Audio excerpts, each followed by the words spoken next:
Hello, ladies and gentlemen. It is once again Sunday, so we all know what that means. It's time for another rendition of 13 Cards Subject to Change. And of course, for Leroy, we have our very favorite starting segment, and I quote, "What's new in the kitchen?" Ladies and gentlemen, our boy Corey is here from DPW. Corey, welcome. How's it going? All right, so ladies and gentlemen, we got a bunch of stuff on tap for you today. A lot's happened in a week.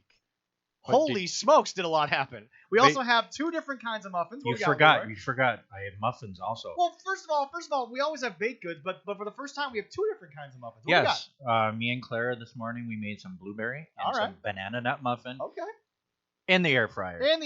Gotta love it. If you don't have an air fryer, get an air fryer. Air fryer, please sponsor us. We would love that. Anyway. Emerald can sponsor me and give me food, and I'm fine. I'm okay with the food. You want to pay me in food, I ain't going to have a problem. Oh, yeah. Worked in the Chinese place for 5 years. I got paid in food. Never complained one day. Anyway, so Corey, you, as I mentioned, you obviously work with Eric, who's been on the show here with DPW. Yep. We've highlighted many times on the show DPW's rise / Discover Pro Wrestling, so people know what we're talking about. We've talked about their rise, their plateau in the sense that nothing happened because of COVID. Right. So give us a little insight, into you and your wrestling background, and then obviously how you came to work with DPW. Let's just jump right into that. Cool. So as far as me and like wrestling goes, I grew up probably as most my age, growing up throughout the Attitude Era and the Monday Night Wars and some of the height of wrestling. The quote-unquote, as we've talked about, the 10 million range of wrestling, because 10 million people were watching Monday Night Raw, and SmackDown, too. SmackDown's rated through the roof as well. Mm-hmm. Oh, yeah. And so really fell in love with wrestling as a kid. My grandpa used to, I didn't have cable growing up. Okay. And so my grandpa would tape WCW for me. He'd get like 6 to 10 tapes together. That's always the same story. And then, everyone who falls in love with wrestling didn't have cable. Isn't that weird? That's always the same story. Well, when I was younger, we didn't have to have cable to watch it. It was on the regular channel. Well, yeah, but cable didn't exist when you were younger because, you were going to school on Brontosaurus is there. Well, yeah, no, we and then didn't you ate the Brontosaurus burger for school lunch. That's just terrible. How did your school bus ever run? They were good. Oh, that's fair. There we go. Fair enough. There's always a spare Brontosaurus. All right. There's always a spare.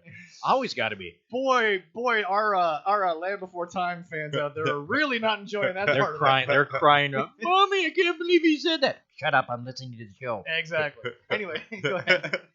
So, started getting tapes from my grandpa, and then we'd do the typical tape trade, finish a couple, give them back, he'd tape over them. Yeah. Then, as I grew older, eventually, as everyone knows, WWE buys WCW. All of that unfolds. More like gets handed WCW because nobody pretty much wanted the damn thing. Right. To quote Jim Cornette, literally pennies on the dollar. Vince paid for that. To this day, I think he paid more for the Evolve library than he paid for the assets of WCW. Wild.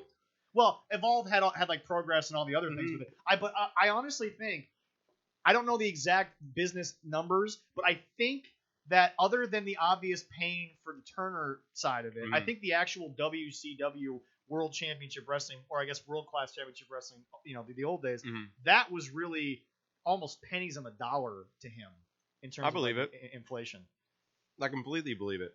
But then, they brought SmackDown to local networks at that time. It was like UPN. Around that time. Yep. It was UPN around here, and then obviously, I think it was channel, or it was like 1200 Sky up in Toronto was what it was, because a lot of the highlights I watched on YouTube came from the Toronto station. Okay. As opposed to UPN where I watched it. Yeah. Once that happened, then I really started turning, obviously, towards WWE stuff and all of that. And I know how much they spend. What'd they spend on it? Go ahead. Okay, sorry about it. Oh, you're good. He constantly does research on the show, so we just stop. I like it. The internet, I'm like, what did Vince pay for WCW?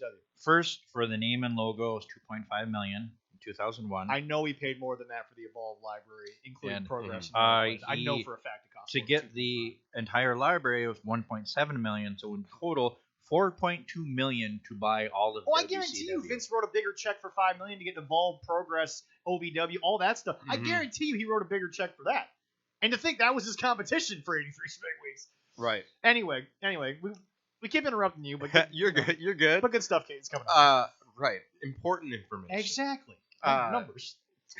We'll get to that later. So then really started growing up, got into like the music industry and stuff, and quite a correlation between the wrestling industry and the music industry. There really is. It's shocking. There really is. And I think the level of success, which isn't anything remotely huge, but the level of success that I have seen in the music industry is part of what allowed the personal confidence to be like, wrestling's something I'm really into, even though I've never been in the industry. I'd really like to get my foot in the door. I feel like it's the only sport in the world, and we call it a sport here on the show. It's the only sport in the world where, because analytics really don't have any effect on it, you can watch it long enough and get where they're going. Mm-hmm. Get what Totally. they're trying to do. Totally. Absolutely agree. Whereas right now Vikings fans are the best couch GMs on God's green earth because they're like, Kirk Cousins is crap. I'm like, how is a top 9 quarterback crap when he's got a top 9 bottom line offensive line? That's an analytical thing that fans don't realize very often. Right. But in wrestling, analytics don't make sense because we've talked about on the show, Flair's a 16-time world champion. Right. But in a shorter time frame, Taker's 6 world titles have probably impacted more mainstream people than Flair's 16, regardless of TV ratings or not. I mean, but again, Taker is a guy that doesn't need it.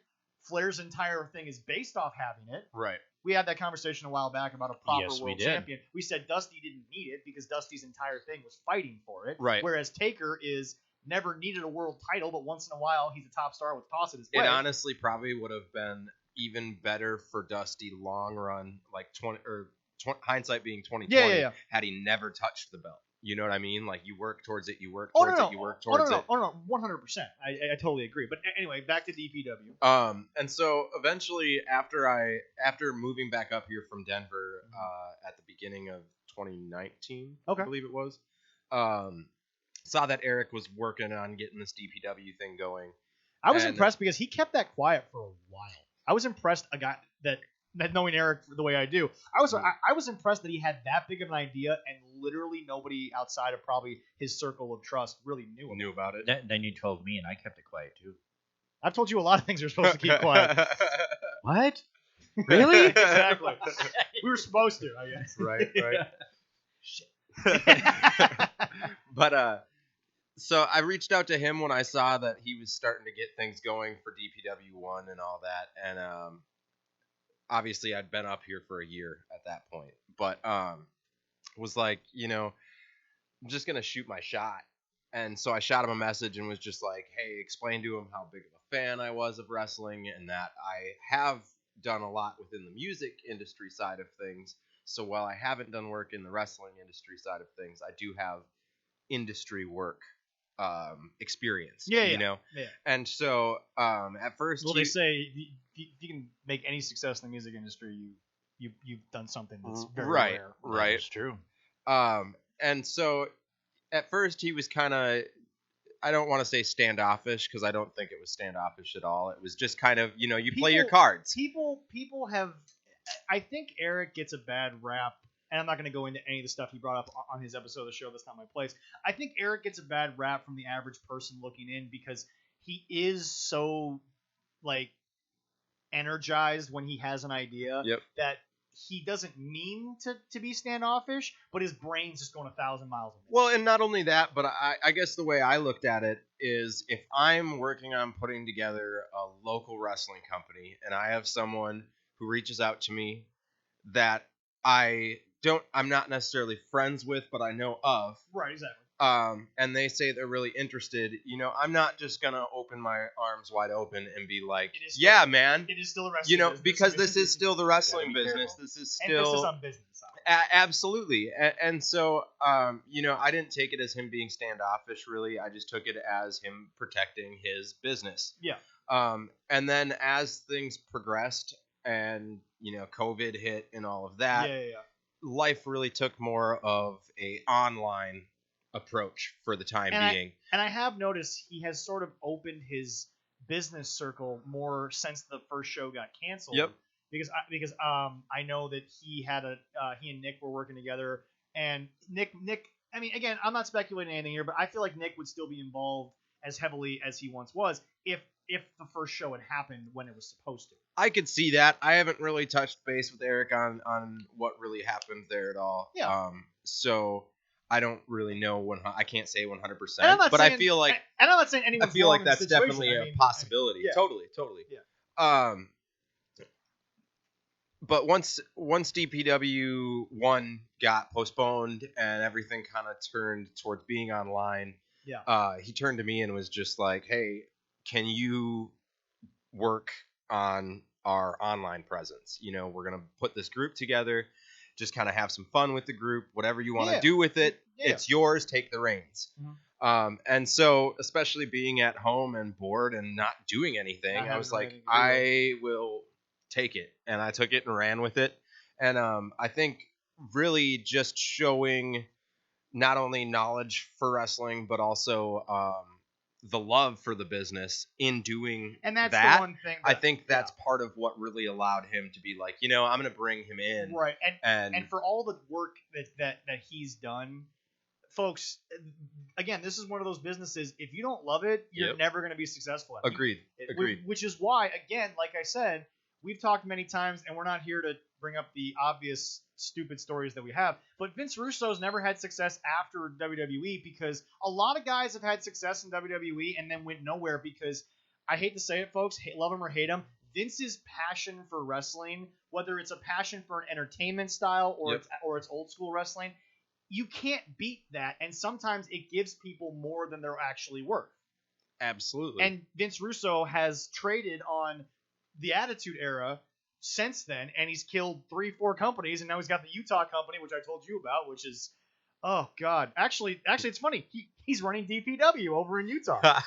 It's called Devotion Pro Wrestling. Oh man, and which is weird because I guess it's like faith based because Russo's now a Christian guy, and their very first match was a women's Samoan death metal death match with blow up alligators.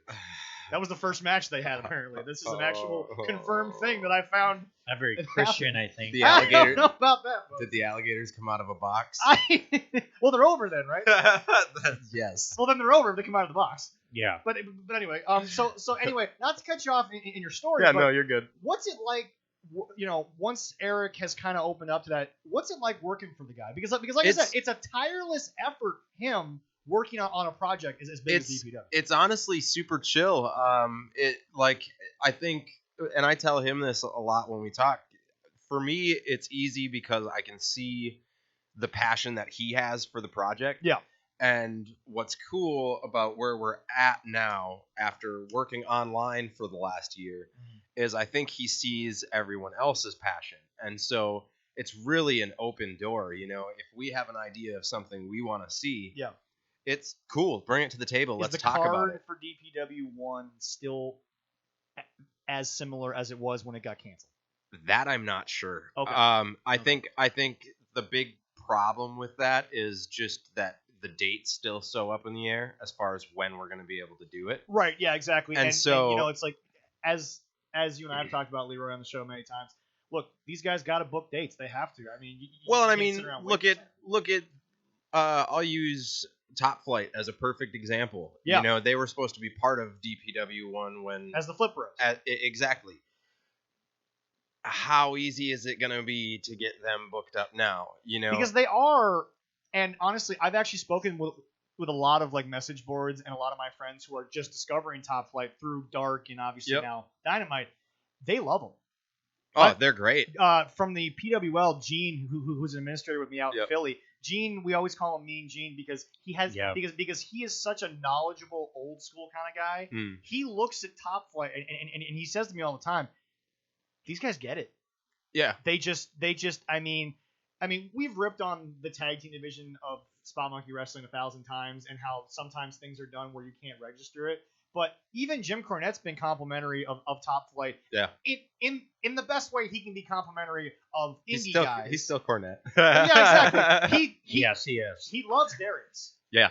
He absolutely thinks Darius could be phenomenal. Mm-hmm. Nothing against Dante, but I think Darius just looks a little more polished at times than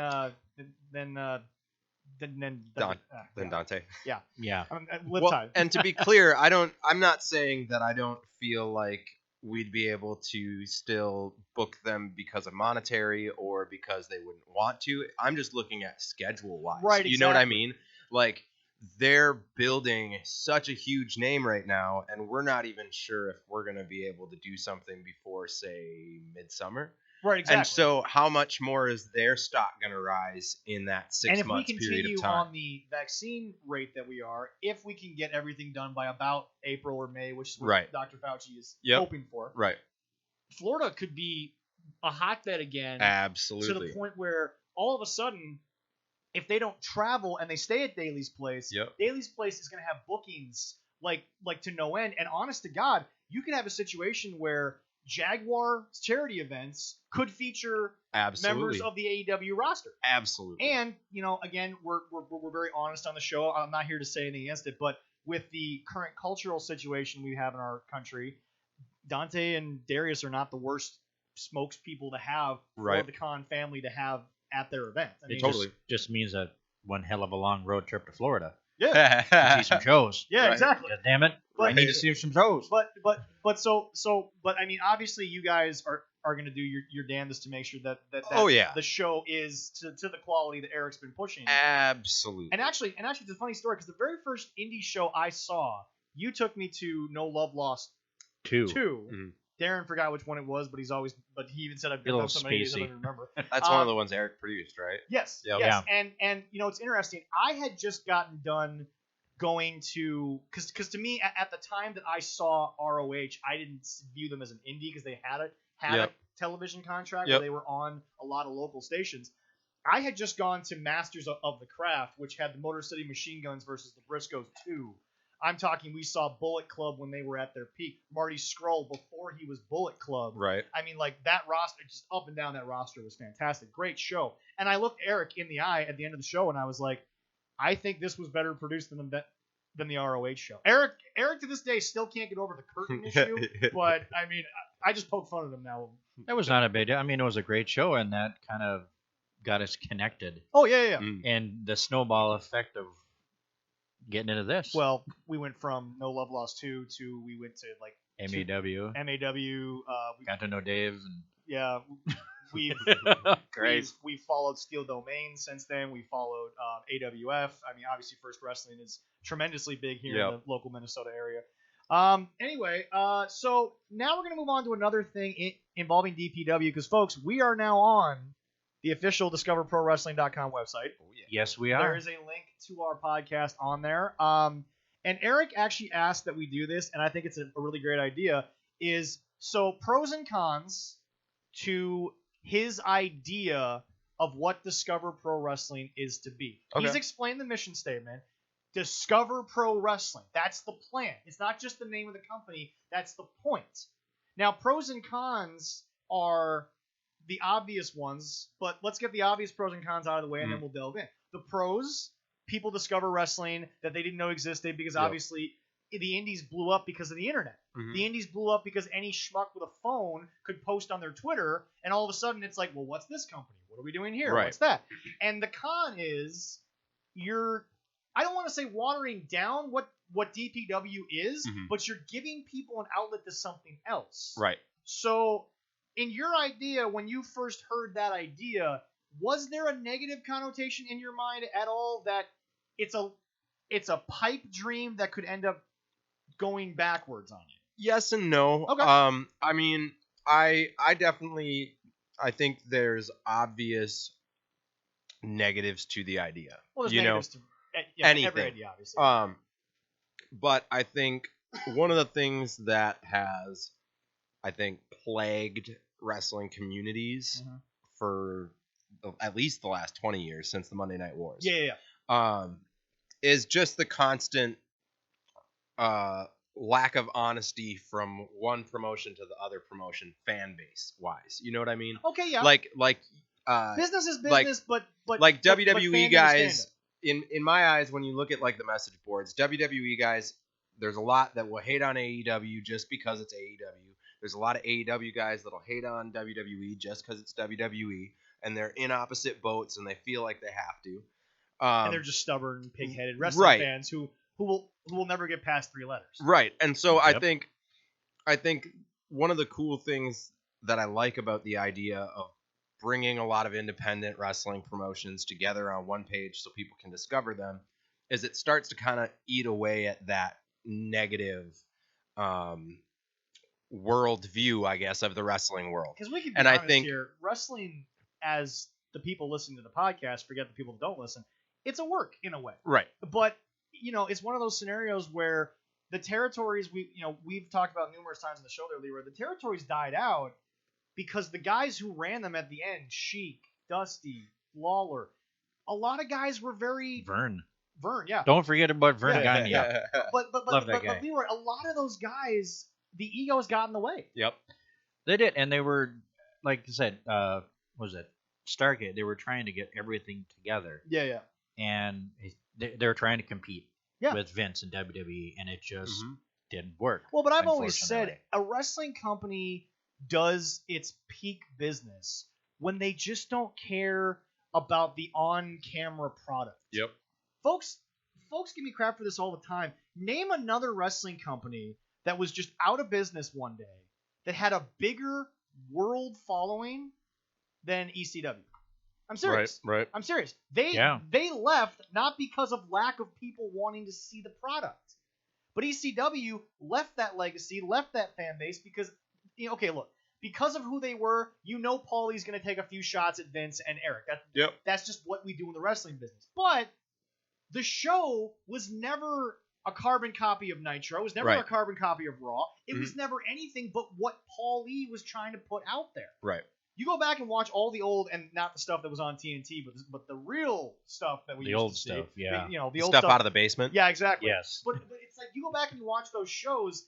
I don't think about another wrestling company for 2 to 3 hours. Well, and I think one of the things that I think gets lost in the muck when you talk about that era of ECW is I think it's really easy to watch it and forget they're in a basement.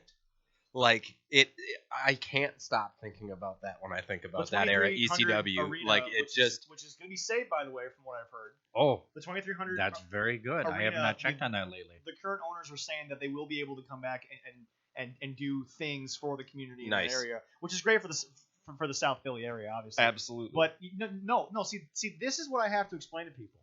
When I went to go watch Ring of Honor. And Ring of Honor is the company that we even talked with our buddy Thomas Bug on the show. You want to say TNA just won't die? ROH will not die. Right. You could rip 90% of the roster out, assign them to NXT, and they're going to somehow still make a show. Yeah, how many times have they had an almost 100% roster rollover? Oh, God. and they've done well with it. It's been impressive. But no, it's like I told people, me and 2 buddies jumped in a car, and we drove to a rec center in Hopkins, Minnesota. It wasn't at the XL Energy Center. I saw NXT's 10th birthday episode, or not episode, but show. Yeah. Me and my buddy saw that. Jason and I went to that show. Yeah. That was in a small arena that's in XL, but the Wild were playing at the same time, but they have their own little area in XL that honestly you and Eric should look into because it's a gigantic actual arena area inside of XL. Inside of XL Energy Center, and it's down the hallway. Interesting. From where the hockey arena is. It's literally down the hallway. We walked into XL. To the left is XL Energy Center, the food, the concessions, everything, and then there's the ice. You go up the stairs, down the hallway, there's a whole nother banquet area. That is a gigantic place. And they filled it, too. NXT did. I've been there, too, and it's huge down there. Yeah. Crazy. But no, it's just, it was a rec center. Yeah. It was a high school gym type of place where you're sitting there and you're standing outside with a couple 100,000, not 100,000, but 100 to 1,000 plus people. Yeah. And you're just like, we're going to squeeze our fat asses into that area. And you got small kids, you got, big kids, you got parents, adults, grandparents, the whole 9 yards. And that era, like you said, what America as a whole thinks was happening was 20,000 people arenas. Yep. ECW was on national television because they got ratings in the Northeast, which was hard because Vince has always been based out of the Northeast. Yep. They were taking their own slice of the pie from rec centers, from basements, and the 2300 Bingo halls. You know, exactly. The funny part of it is Love the bingo hall. the best joke that I ever saw when COVID first started is you're immune to COVID if you ever use the bathroom at that 2300 arena. I saw that. That was the best joke I saw. I do honestly agree. Yeah, probably. Yeah, Lord knows they didn't clean that out after an ECW show because most of the fights took place in the bathroom. So it's like, well, we can't clean up the blood spot, folks. Let's move on here. After what I grew up with, and when I was growing younger, and I'm still here. Yeah, I can survive anything. I didn't have seatbelts or anything. But so Leroy, to you, and not to cut Corey off from his point, but Leroy, to you, is there a pro and a con to showing other people, but you still are trying to make a name for yourself? Because again, you guys are not an established name. Right. Whereas when WWE, as we said earlier, they buy Evolve, they put Evolve on the network, OVW. Yep. I mean, they could put OVW television on the network, and OVW would get the best exposure they've gotten in 15 years. Totally. But that doesn't hurt Vince's brand. Right. Because he's so built at this point. You're not going to kill the brand. Yep. It's like if anything, it's going to bring in more money for them because now people are going to see WWE Network as an easy way to watch OVW. Well, it's like the XFL. The Rock owns the XFL. He could walk into Roger Goodell's office, number one, because he's The Rock. Ain't nobody saying no to a meeting with Dwayne Johnson. Right, right. And number two, be like, I got a football thing that, because the AAF had their games on NFL Network in the offseason. Yep. And the NFL was going to try to turn them into like a developmental thing, but then obviously they ran out of money. The XFL could very well be the minor leagues of the NFL. Now, obviously, we all know football is different than baseball and basketball. Right. You have to get on the field day one, otherwise someone else is taking your spot because of the athletic ability. But that's my point. Is on the surface, it's the same idea that it doesn't hurt the bigger brand to help out a smaller brand. Right. But in the opposite. Yeah, exactly. Yep. I'm following. But I mean, you guys, I've checked the website. Great website, by the way. And by the way, folks, make sure you set up your account today at discoverprowrestling.com. I got mine set up. Yep. A lot of fun stuff comes to you in that too. And I was surprised when I first started up. You get an email directly to your email service, whatever you use. You're always updated on stuff that's happening. I mean, it's incredibly interactive without being pushy. Yep. That's kind of what we're going for. We want people to really be able to, especially on like the message board side of things and stuff, we really want people to feel like it's their playground to, as the name says, discover pro wrestling. One of the things that we think can really be good about that is it allows for open communication in a sense. Fair enough, yeah. And we feel like it'll also add to the traffic as well. Right, exactly. Getting people communicating on the platform rather than just on the Facebook group or just through our posts on Facebook. So you're literally working on the old school word of mouth type of idea that. In a sense, I mean, yep. Yeah. So anyway, Leroy, you were going to say about the pros and cons in your personal opinion? Well, I do agree. I mean, it's great for a fan. Yeah. Because you'll be able to get linked to so many things. Mm-hmm. But that's the biggest pro. The biggest con is it's not an established company, so they're trying. Your biggest con is their lack of obviously existing, not necessarily being around, but just existing. Right. Versus places like AWF, possible first wrestling situations. I mean, Steel Domain. I don't think people realize how long Steel Domain's really actually been going as a company. Right. It's pretty impressive. So yeah, it's up in the air that if it's going to hurt or it's going to help in the long run. Right. Because they're trying to establish their own wrestling show. Well, what's nice about the indies though is that again, people don't realize how little an independent company runs a show. Yeah. So you have to do a year's worth of writing for only 6 or 7 shows. Right. Whereas, I would say that Dave and MAW consistently running the shows they do at the same places. That's the biggest, longest consistent running of an independent that I've seen, at least locally. Yeah. Other than maybe obviously, and First Wrestling, I get because Eric's incredibly busy with all of his bookings, but he still makes First Wrestling shows so interactive, so unique, so good that I feel like he's built up so much local clout that First Wrestling doesn't need to run 52 shows a year. Agreed. They can run the amount they have and still have the same clout. Yeah. And not lose anything, obviously. I would agree with that. But I mean, like up here, local Heavy on Wrestling. Heavy on Wrestling ran, 4 or 5 shows, I think it was. That's about it. Yeah, Yeah. they do one around Halloween. They were They still do one full. around. I mean, Right. people showed up. Yep. I mean, and they were fantastically run, but it's one of those things where, like, you know, you really have to think about where we go from Fortune Mania into No Love Lost, into all the other shows they do. And then they tried to add the show with the Rock and Roll Express that obviously got canceled. Unfortunately, yeah. Due to COVID. But no, I mean, it's just, I don't think it can honestly kill anyone. Right. But you know, to be devil's advocate, to try to at least give another counterpoint to the fans listening is there's always negatives to giving out some. I mean, I hate to say it, 83 weeks wasn't 84 because of saying what someone else was doing. Like, I mean, literally, this is the issue with wrestling fans. We have so many precedents in this business that are not just precedents, but like they're moments. There's something that just live in your mind forever. Tony Schiavone is arguably the guy who killed WCW, but it wasn't his idea to say Mick Foley was going to win the championship. Right. Yeah. But Tony Schiavone's voice is the one that said change your channel. Not literally, but that's what you did. Right. 600,000 households switched their channel, and it never went back. To go watch. And that was one night. You guys are going to do this, 365 days a year. Have the website up. Have the results of other shows. Have links. Have all this stuff.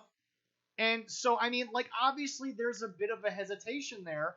But again, I think the hesitation is from the people outside looking in, whereas you guys, in my opinion, both of you feel very strongly that this can be sustainable, viable. Well, I think part of what makes it viable and sustainable is, especially in the indie, in the indie realm, you don't have like your set roster, exactly, where you've got them signed to a 2-year contract and they're only working for you.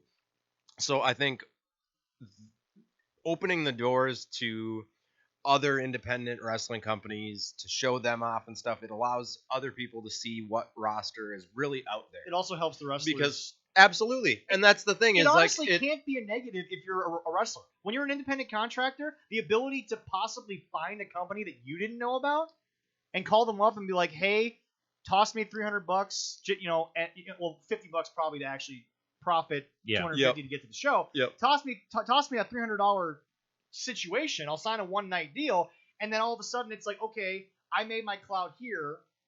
Next time I'll raise it to $400 because your fans like me. Yep. I mean, this is the inner workings of working with a wrestler, is they have to do what they do. Yep. You and I obviously are friends with Super Beast online. Yes. And Super Beast recently put out a long message on Facebook, not to air any of his personal business, but if this is business, he put it on his personal Facebook. Don't call me and ask me what my rate is, because if you're asking, you can't afford me. And it's not his job to promote the show if you're not going to do it. Totally. He's a wrestler. He's got to make his money. He's also now on television in Mexico, so he's got a deal down in Mexico. So if you're a local guy, if Super Beast isn't mentioned on the card and it's just like, oh, it's down here in the bottom, he'll show up and he'll do his job for what you paid him. Right. But don't expect him to go above and beyond. And sell tickets. That's not his job. You're the promoter.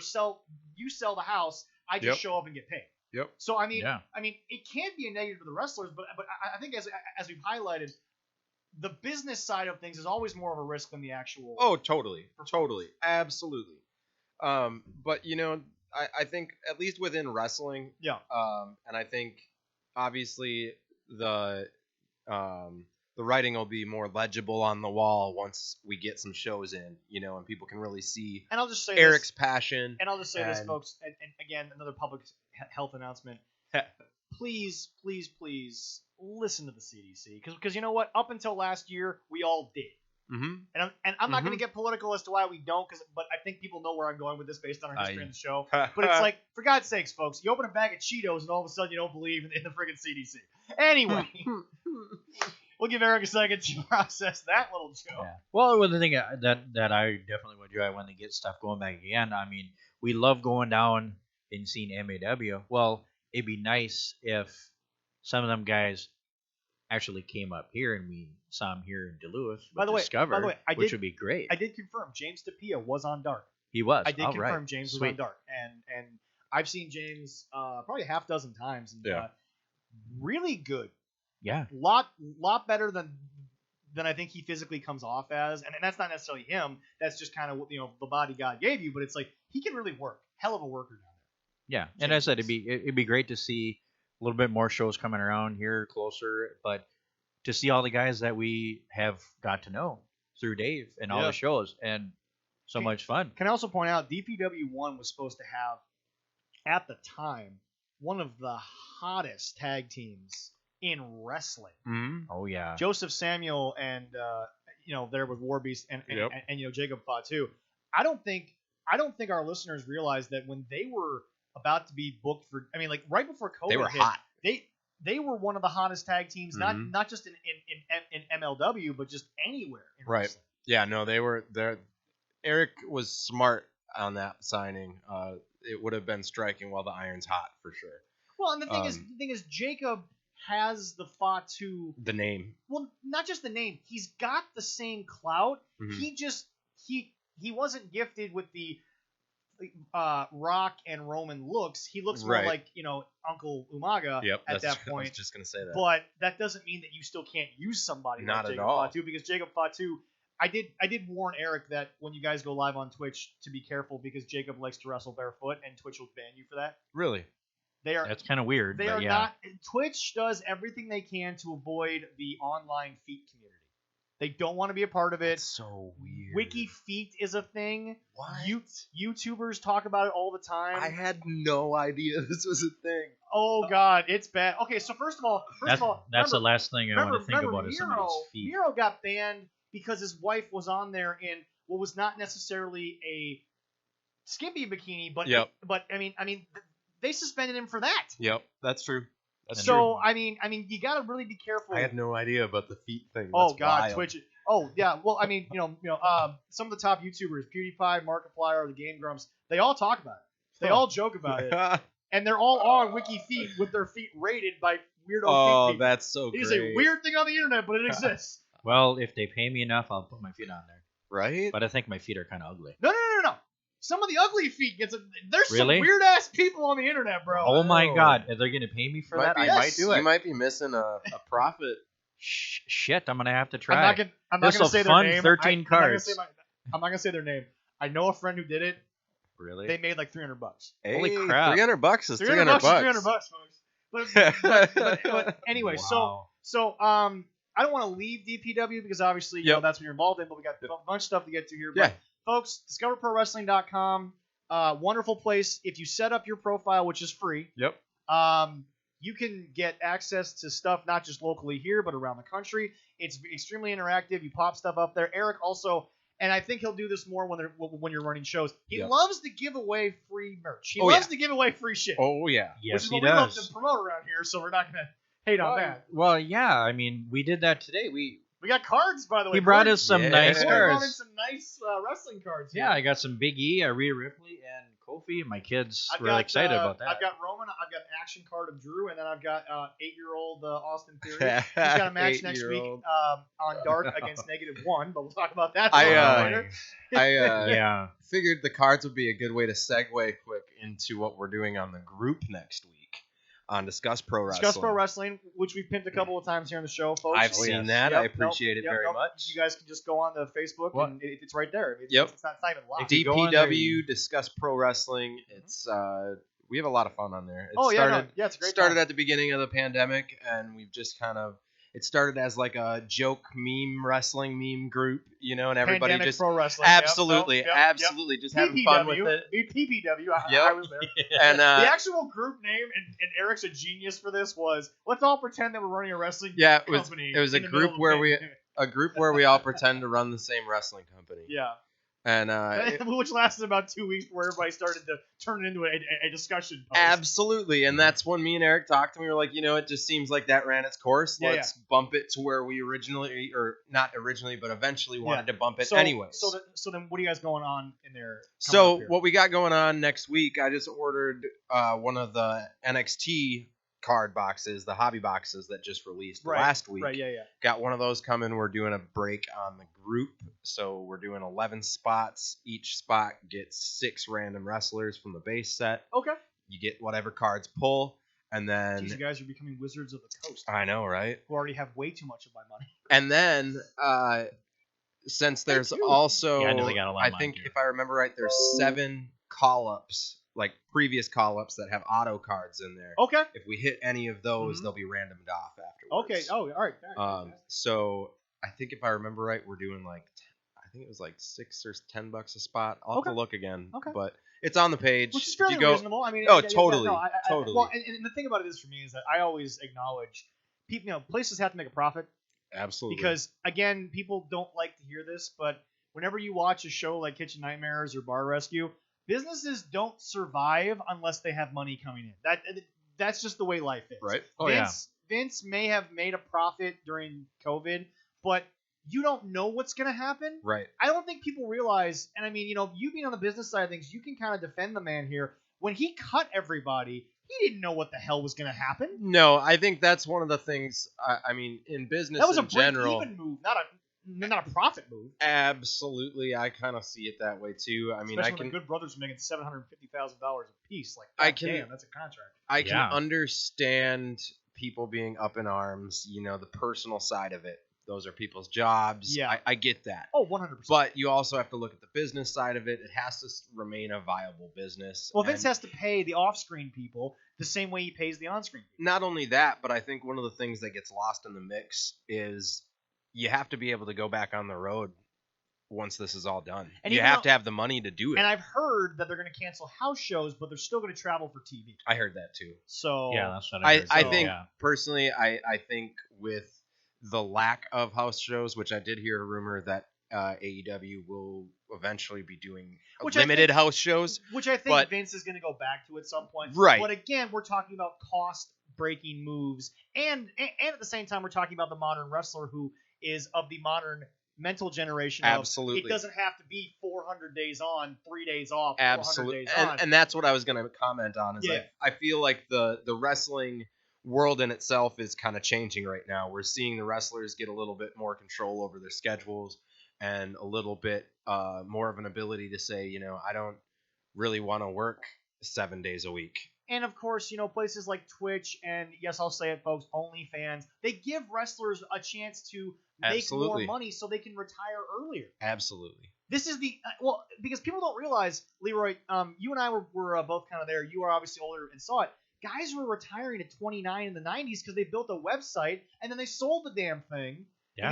Because when the internet first started to boom, guys are they did a funny little TV Land sitcom, Retired at 35, I think it was. But it's like internet guys retired after 4 months of work because websites were bought and sold like the stock market. The big domain name boom. Yeah. I mean, you can still today, if you can find a company that's on the rise and you can buy their name domain before they pop. Yep.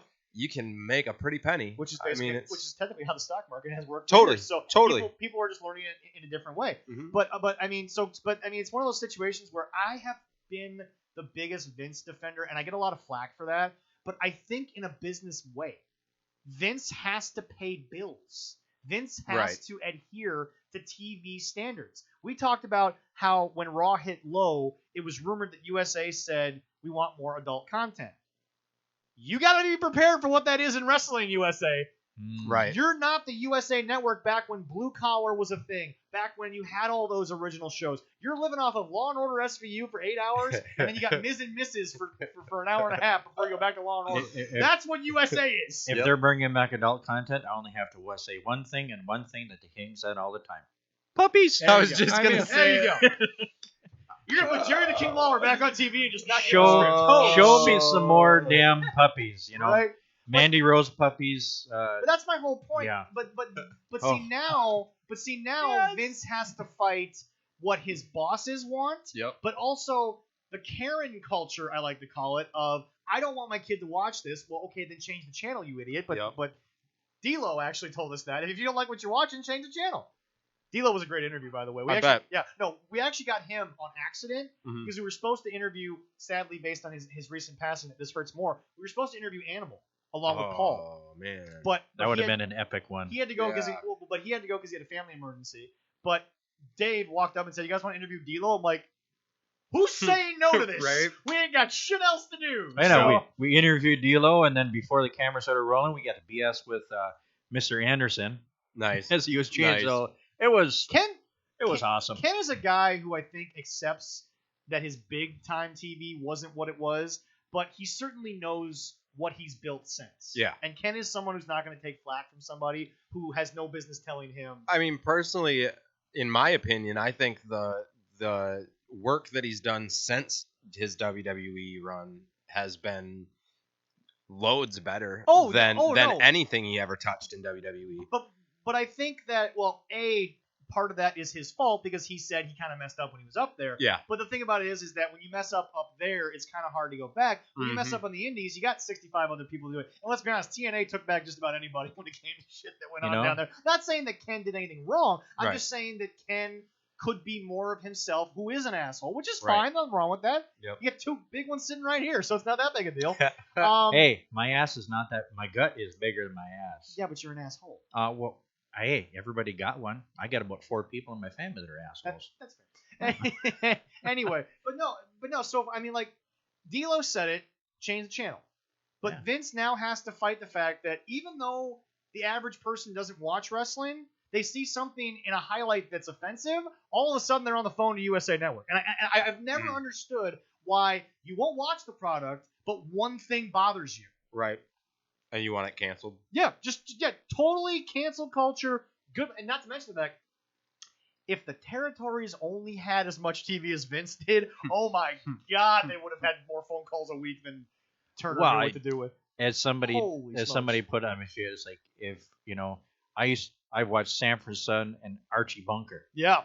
We can't watch that nowadays because it would last 2 episodes and everybody, oh my God, I can't believe they said that. I'm surprised Will and Grace got a full season out of their comeback for how many jokes they made in the first episode about Donald Trump.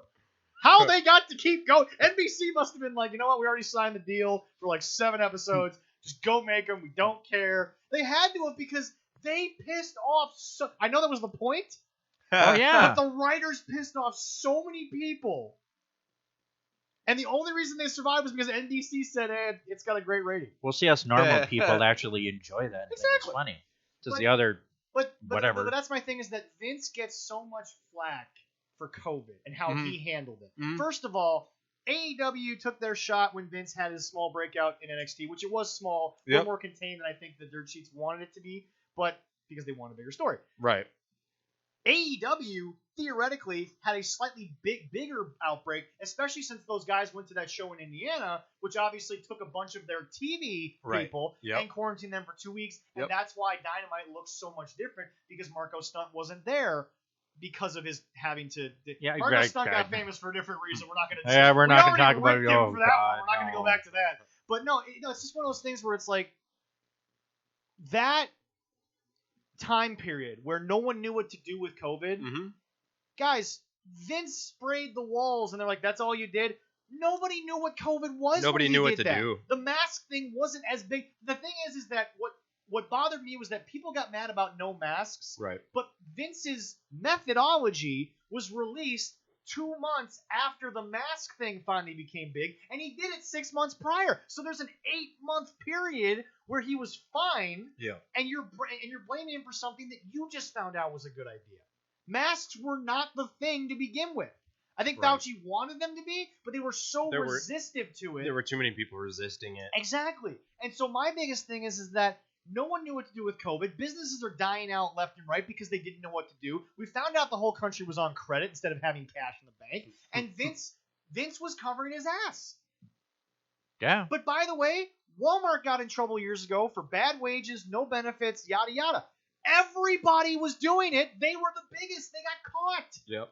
Vince is just the biggest wrestling company on God's green earth, so he's going to get caught because Dave Meltzer is paying more attention to WWE than he's paying attention to, no offense, the Discover locker room. You guys might have not cared if your show was still allowed to go, but again, you didn't know. Right. You had no information. Right. Vince made drastic moves and first of all, Vince is dealing with a lot more money than you guys are. Oh, so absolutely.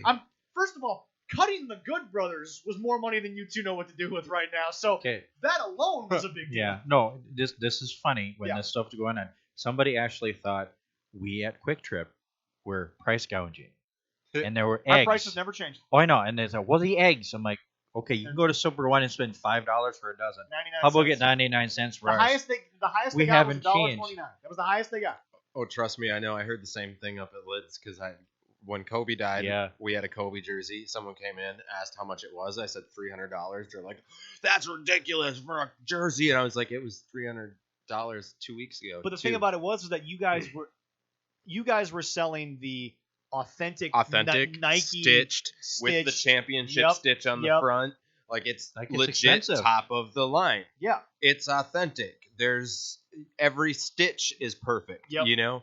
And that's the thing. Businesses do things. There's a reason why prices are what they are, America.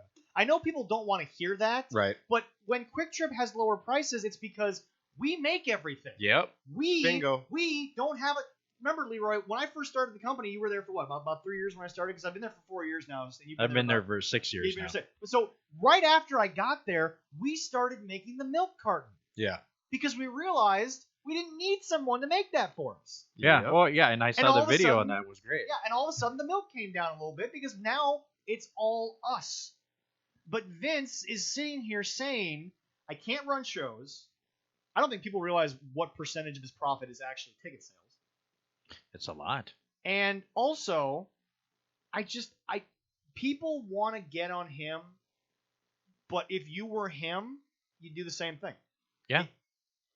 If you were as informed on his financial state as he is, right, you're making the same move. And if you don't and you want to be the bigger person, you're out of business. Goodbye. Thanks for coming. And we've said this on the show 1,000 times. I hate to be this guy. The board of directors at any company, forget wrestling. Yeah. Just a company. Yeah. 9 times out of 10, if you have 10 people on a board, 9 of them don't work for the company. They're a rich person who is probably on 7 boards, and they get paid to be on these boards. They're watching out for their money. But that's the point. Triple H said it best when he became the COO, and then Vince came out, and I think Vince fired Triple H from COO, or at least moved him. Yep, moved him. He said, demoted or whatever. Yeah, he said the only thing that the board of directors does is the financial future of WWE. 6 of those people don't know wrestling from the back end of a mud wrestling thing at a bad bar with 2 girls in bikinis. They don't know the difference. But they know money. Right. They see profit margins. They see it going up. They see it going down. Sorry, folks. Every company that's big has a board of directors, and 9 of them have no stake in the company other than the fact that their job is to get paid to make more money. That's it. Right. You're getting paid to make money. That's what you do in a board of directors. Mm-hmm. So you obviously, from the business aspect, you get that Vince made a profit because that was unbeknownst to him. He didn't think his numbers would come back that way, but they did. But the way that it was presented was Vince cut all these guys. He's got this money. Well, why did he get rid of him if he had this money? He didn't have the money when he cut him. This was 6 months later. Yeah. Like, well, yeah, I think math in their head? I think the thing is that you see the gains that they've gotten over the year, and everybody sees that giant number, and they they're also like, cut costs like crazy. That's what I was gonna say. Is part of the reason at the end of the year you see the giant gains is because now they're not pulling trucks all over the country. They're not buying gas for the trucks for going all over the country. They're not paying. Profitable year during COVID, not because we were the only place open, but because they saw COVID and they immediately stopped building things. They stopped building new stores. They stopped needlessly spending money. They cut whatever they could. Yep. Now, the most profitable year doesn't always mean that you made profit on top of your spending. That just means you somehow cut spending. Yep. That's what it means. Absolutely. Yeah. So now we transition from one business partnership into one that I have fallen asleep on 8 times. Ladies and gentlemen, it is now the 3rd installment of the AEW Impact Partnership. I don't have more fanfare because they don't have more fanfare for this, folks. You are obviously a bit more of a fan of AEW than we are on the show. I personally am. Which is fine, but I mean, obviously we're giving our opinion here. But I've actually got the numbers from last week's. Can I do something real quick? Yeah. And hope this work. I'm gonna. I have to. Yeah. That's for you, because Thank you. Yeah. Thank you. Anyway, so AEW moved New Year's Smash Night 1 due to the Brody Lee tribute. Yep. By the way, that show, I will not criticize. It was about tribute. as perfect as you could have gotten. That was honestly the best tribute show I've seen since probably Wonderful. Eddie. You let his You let his son put the damn thing together. Nobody was there to make a star. They were just there to show off for someone that they cared about. To cut back to one thing we were talking about earlier, quick, Yeah. We were talking about wrestling companies not being at war anymore. One of the most beautiful things I saw out of the whole Brody Lee thing was what his wife posted. Seeing Adam Cole backstage with Brody Lee Jr. Yes. It was really awesome to see. Was that the Christmas party or was that night? That was that night. Oh, that was that night. Perfect. Okay. And so just to kind of that was the Christmas party. That not from what I've seen. From what I've seen, that was that night. I'm pretty sure. Either way, I love the video of Top Flight with Ricky Starks playing with him. Yep, love that and too. And then the videos that have come out of him wrestling Liv Morgan and Tyson Kidd. Yep. It's clear this kid just had a magnetic personality that every wrestler just latched onto, and it was clear that Brody was not pushing his son on anyone. Yep. That Brody was just like, let him run around, and everyone just got. And everybody just wanted to hang out with them. Yeah, exactly. It's a cool kid. Oh yeah, dude, for sure. But anyway, so here are the ratings for 3 shows last week. AEW New Year's Smash Night 1 drew 662,000. Down from the 977 for the tribute episode. Not going to fault them on that, but hold on. NXT viewership. This wasn't even New Year's Evil. No. This was just the NXT. 641,000 up from 568,000. So NXT grew, but this wasn't Full Gear versus Great American Bash 2 nights on. This was a big New Year's show that was delayed, but at the same damn time we know why. Nobody cared. And then a random NXT night. NXT comes up, gets really close. Now the third show, Impact Wrestling's first show of 2021. Yes, I know they don't have the big TV contract. Right. But they didn't even crack 150,000 people. Ouch. Oh, my God. So, ladies and gentlemen. What's crazy about that is when they promoted the hell out of Kenny showing up on Impact, right? When I watched on Twitch, there were over 100,000 people watching on Twitch that night. And so the only problem, it's funny to me that it's dropped so much. The only problem that I had with that was, that could be due to the fact that Kenny's a boring sock. Anyway. They all realized it. But no, the only thing that bothered me about that was I wanted to see Carr leave Dynamite, Bus immediately pull up on Impact. That would have been nice. We waited 2 hours to see an interview that was the same Kenny interview that he gave the next week on Dynamite. So the Dynamite people were like, I already saw this interview. Agreed. The only thing missing was Josh Matthews. Agreed. We didn't need him. That was the only thing missing. But we didn't need him. We didn't even need him on Impact. Yeah. Kenny took the whole thing over. Don took the whole thing over. But anyway, but see, once again, this partnership, don't give me that it's benefiting the people that they think it is. This is brilliant for Impact. It really is. Because they had nothing when they moved to Canada. They're getting an American audience that they lost when they went to Canada. But it's not helping AEW.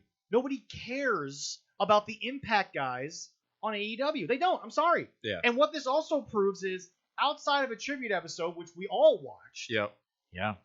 I know Amanda, Hubbard said no more competition, but you still got to get ratings. Yep. They dropped almost 300,000 people from a tribute episode to their normal shtick.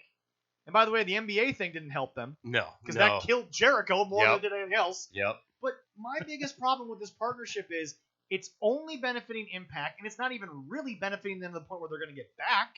Right. It's just benefiting them because they were dead on arrival. They're relevant again. That's my whole point.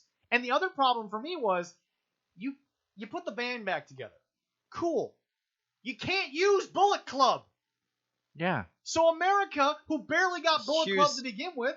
My curious thing about that is, so we saw them throw up the 2 Suite, right?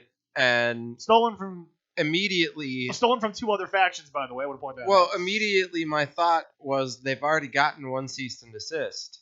So. Well, but WWE, it was proven that Dave misinterpreted that. There wasn't actually a cease and desist. There wasn't actually a cease and desist. No, they didn't. There was not. That was Dave doing what Dave's done since because here's the deal. love or hate AEW. Right. I judge them based on how I feel wrestling should go. As I think everyone should. But Dave is so pro them, he cannot see the shit past his own nose. Yeah, he can't. I'll agree with that. Dave is very anti-WWE. You're telling me that no matter what. Yeah, you're telling me that you will not review a cinematic match. Fine, whatever. I don't care. Right. But then you give a 5-star to the cinematic street fight between the best friends, and I forgot who the opponent was because again I watched it and barely caught around to it. It don't matter, does it really? I don't even remember who it was. But I anyway, don't remember either. But anyway, you gave a 5-star to that. Yeah. When, okay, you didn't review AJ Styles versus The Undertaker, and that is still the peak of cinematic matches. I would agree. Nobody's matched that thing. Nope. No. Mostly because of the two guys that were in it. But Right. that's my No. point, is that no one, any company, anywhere has reached the level of the Boneyard match. Agreed. You didn't review that, but you gave 5 stars to a street fight parking lot brawl. That doesn't make sense. It's inconsistent review in my opinion. So Agreed. Yeah, that's my thing. But no, WWE did not give a cease and desist this time. That has been basically proven by multiple sites. It's going to be interesting to see what happens this time around then. Well, at this point, in my opinion, Dave should just go work for PWI Torch at this point, because obviously Definitely. Well, I just mean like so. And by the way, can I point out, because we said last week Brandon Mitchell, we apologize. Bruce Mitchell is the douchebag who's no longer at Pro Wrestling Torch. Because that guy, after what he wrote about. Yeah.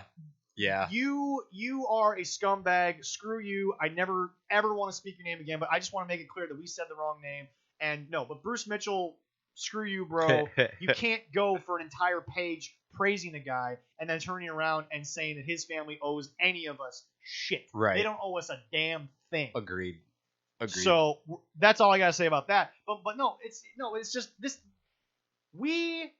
First of all, one of my favorite weeks in wrestling, and I'll say it, one of my favorite weeks in wrestling, period, was the week after Kenny said, I'm going to Impact. Because, but then again, the Discuss page went nuts. Yep. But the problem is that it was a lot of speculation. Absolutely. And I'm sorry, but you as a businessman, are they not showing that they're not even going to come close to giving us what we were talking about? It's one thing for us to have expectations and for them to try to match it, but I don't even think that's their... By the way, it's been reported that Don's out of Impact in a month anyway. He's just going to come to AEW and manage Kenny. That's a legit report. But if there's already a working relationship between Impact and AEW, does it really matter who his contract is with at the end of the day? No. That's not what I'm saying. No, I get what you're saying. I'm saying as far as story goes. Right. But it does throw a wrench into the idea of we had dream matchup ideas, and all we've gotten are the Good Brothers. Yep. That's it. Don't tell me we've gotten more, because you haven't. You've gotten a couple of guys who showed up and made appearances, and you've had. And by the way, I want to point this out: the Good Brothers have physically beaten up people in Impact, and Kenny's been there. Yep. But Kenny himself hasn't anybody. Done anything. Correct. And yes, Jim Cornette's always said, pay to see them touch. Yep. But, Kenny, you gotta give me something, bro. Yep. Because you haven't set up a match. You keep saying this is a real world title, but there's no... But Kenny is not in the Impact World I get title what you're saying. I get what you're saying. Yeah, no, that's my point. The booking is not matching what they promised. Yep. It's not. And yes, they didn't necessarily promise it, but... I think one of the things that AEW does well, because I think especially when it comes to wrestling... The word "well" usually you use it dynamite. I know, never. I think one of the things they do well is build hype for things. We haven't. I don't think they've been around long enough to see a lot of things pay off fully yet. I think certain things they slow burn, maybe even a little too slow. They're slow burn, and then there's for 4 weeks I don't see anything about it. Agreed. I think part of that comes down to still figuring out their full business model, though, too. They're originally at the beginning of... they're following the Jaguars model.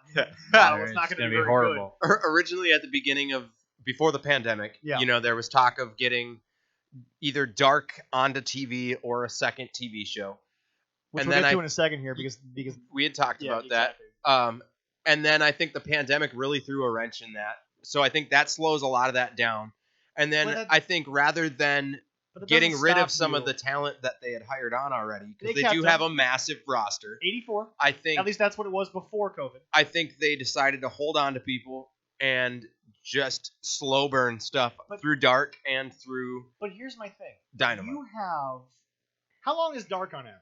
Dark. So that's the weird thing about Dark is before the pandemic, it was between an hour and 2 hours. Yes. Once the pandemic hit, it's been anywhere between 2 hours and I think 3.5 was the longest. Yep. That's YouTube, absolutely. That's fine. You're streaming. But here's my thing. You have arguably 5 to 6 hours of airtime. Yep.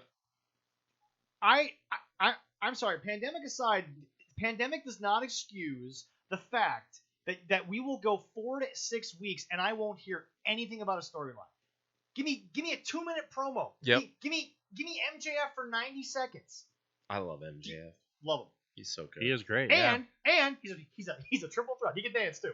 We ripped that segment apart too. Oh anyway, I don't want to talk about that. but anyway, Corey. But that's my thing is that it's the schizophrenic booking. Yep. That bothers me. Okay. If Tony Khan's the booker, then stop telling me Kenny does the women's division, the Bucks do the tag division. Yep. Give me a creative board, but make Tony the final say. The end all. That's all I want. Yep. And here's the deal. I don't think Tony Khan has given me any reason to believe he's the guy for it. But if he's there, fine. Show me what you got. Yep. But it's just, and again, I know Vince has kind of become one of the boys, but that's because he has an on-screen character. Yep. Tony Khan is not an on-screen character. Agreed. So he shouldn't be out there giving a Stone Cold Stunner to somebody after the show when you're still the authority guy. You're not ready to be one of the boys. You don't have the clout that Vince does. I get what you're saying. So my only problem is that, look, your soccer team's garbage. And by the way, the audio of the soccer analyst ripping Tony Khan is one of the funniest things I haven't heard that yet. It's actually on an episode of the Jim Cornette Experience. I'll have to check that out. They play the fact that soccer announcers said Tony Khan's an idiot. First of all, Tony Khan, don't tweet out to your fans after a 6-0 loss. We're going to do our best to put a better team on the field because now you're shitting on the players that are already in there. Right. Don't do that, number one. But no, it's just you can't get the Jaguars right because Yannick Ngakoue became a Minnesota Viking because he didn't like you. Yeah. Yes, now he's a Raven. That didn't work out for us, but that's obviously a business thing that was unforeseen. But the thing about it is that he shit on you. He was your team's top pass rusher. He was the last guy left from that Saxonville bullshit that you gave me for one freaking year, and then you were back to being the Jaguars. But it's just, guys, can we just admit that Tony Khan has not proven clout, that he can do it, but I still want this. If you're still the guy writing the check, then do it. But do it right. Well, yeah. It's your daddy's money, but don't blow it. Was he the one that told Snoop Dogg to go on the top rope? We're not talking about that because the whole world that splash will bring this show down, and we barely got as many viewers as start. I love Snoop Dogg, but I was like, Snoop, what the hell did you just do? I just want to know who thought it was a good idea to let him go to the top. To let him go to the top rope. It also points me out though. I don't think Snoop Dogg has ever had a scripted thing in his damn life. Snoop Dogg just lives so his friggin' scared. life. Did you see the? He did. He was so wide-eyed. He like looked confident until he like actually had to balance on the top rope, and then he was like, "Oh wait." Well, but again, experienced ring crew totally. Here. Those things are not as stable as people think. They're tight, but they're cable. But they ain't stable. You know what I'm thinking? You know what I'm thinking? What did his buddy Martha Stewart say about that? No, I really want to hear that soundbite. She probably ripped I want that soundbite. He probably ripped on his ass going. I want that soundbite. I don't care what. I will pay anyone on this earth to get that soundbite. I don't care if you got to go through someone's toilet paper. Find me that soundbite. See, this is my impression of that. It's like, hey Snoop, what the heck was that? You got to be high to think it was a good idea, regardless of Snoop always being. And then be like, I don't know. Do you got some muffins? But no, it's like, okay, so I'm gonna throw this over to Corey, who is obviously once again the pro AEW guy. Hey, we got one of those again. I don't know. Yeah, I don't care if wrestlers are on the booking committee. Yep. But one guy has to be able to say to finalize yay or nay. And by the way, he doesn't even have to tell Kenny all your ideas suck. They have, because that women's division is widely known as the worst women's division in wrestling. Nobody will argue with me on that. I don't give a damn who. Actually, no. Abby in the Discuss said Penelope Ford was a star. I ain't got nothing to say about that because I don't know who the hell Penelope before has been, other than the 2 times I've seen her wrestle. But yeah, anyway, that's about it. Yeah. But anyway, here's my point. Abby, nice shout out there. Please come on. We'd love to have you on. But anyway,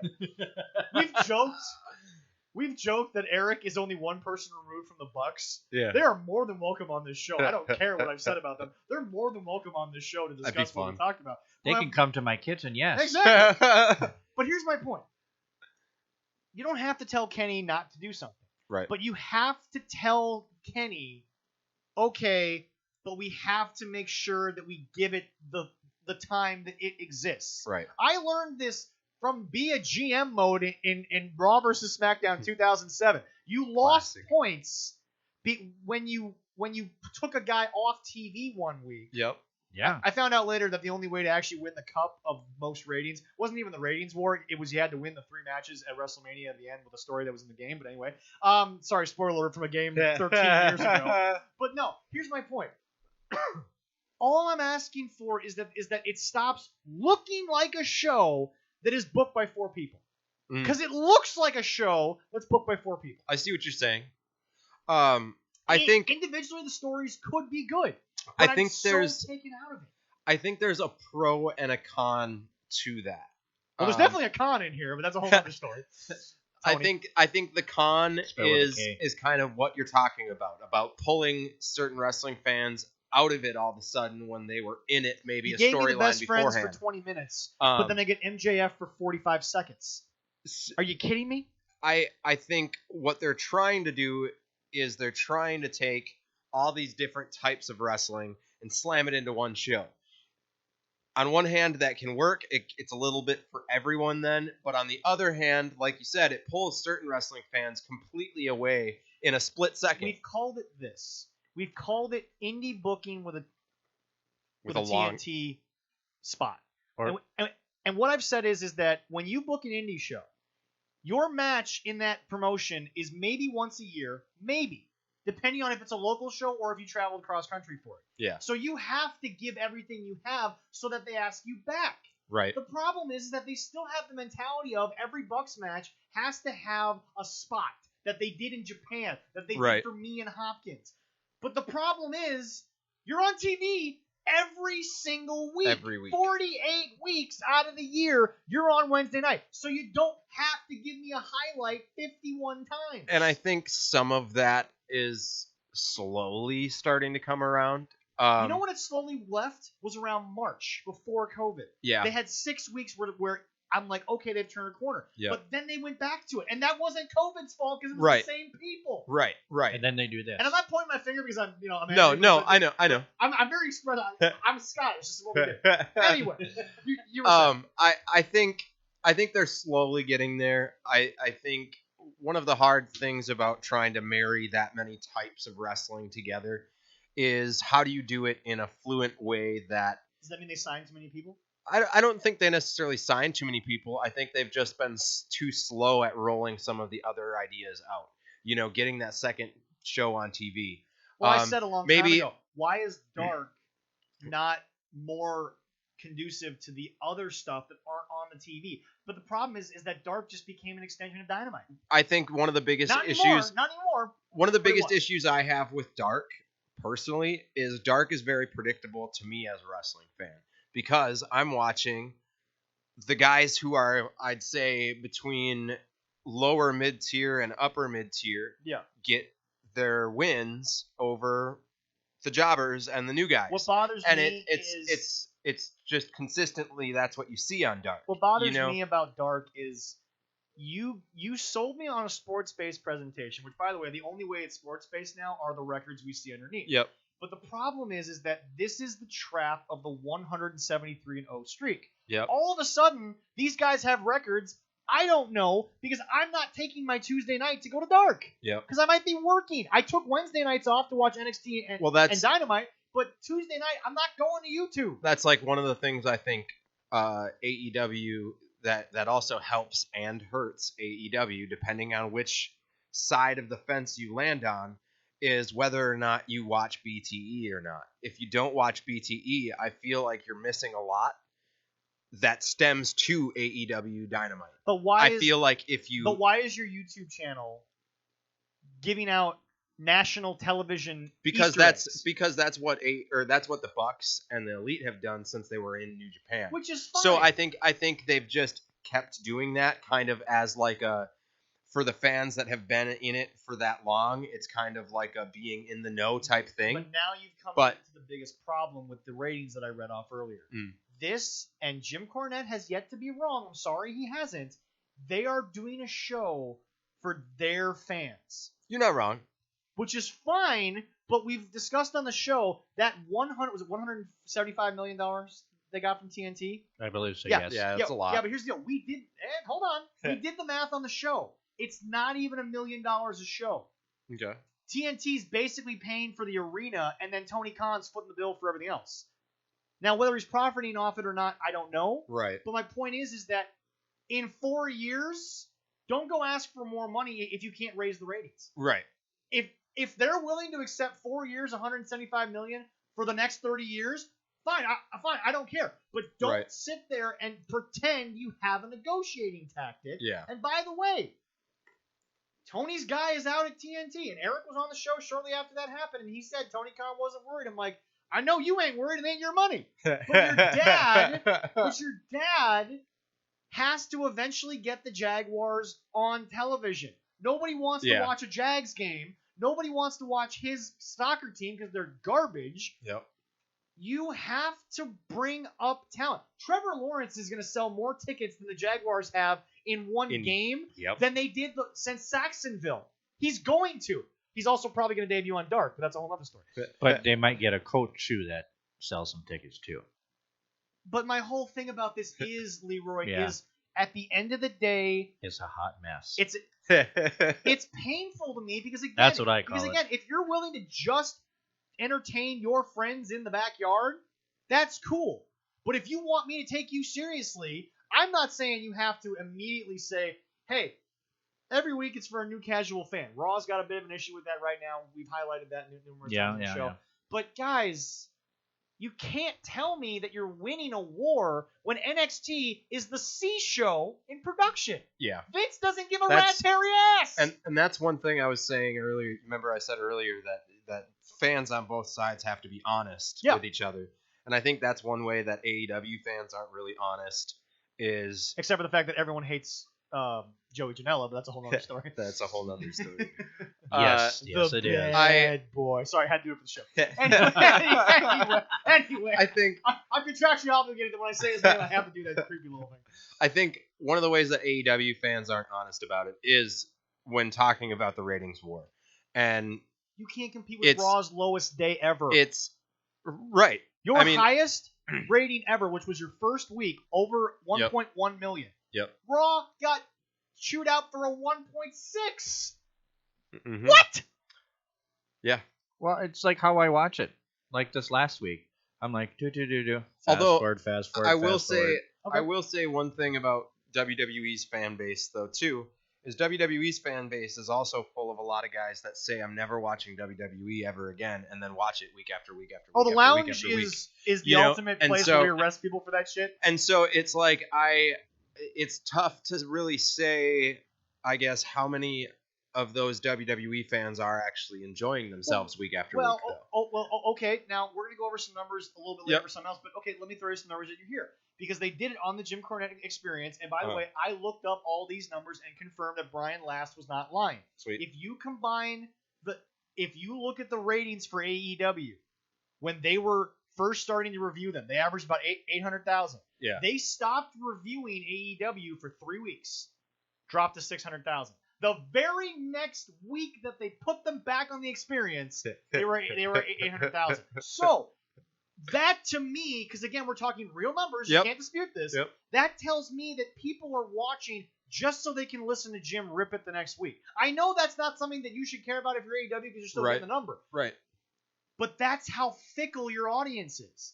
If Vince at least has clout to where he can pull the legends in and he does a 2 million rating and all of a sudden USA's off his back for about a couple of months there. Right. But that's my whole thing is that you can't tell me you're not fickle with your audience when 1/4 of it is watching it so that some 68-year-old dude can shit on it. Oh, well, one of the things I've said from the beginning Sorry, Jim, if I made you older than you actually are. One of the things I've said from the beginning how old since is they brought Sting in is that they need to quit announcing that he's going to be there. Thank you. And then having him just walk out and then walk back. Why? What is the point of announcing that he's going to be there? It's not Twitter's fault that you can't tell the wrestlers for 24 hours, shut the hell up. Right.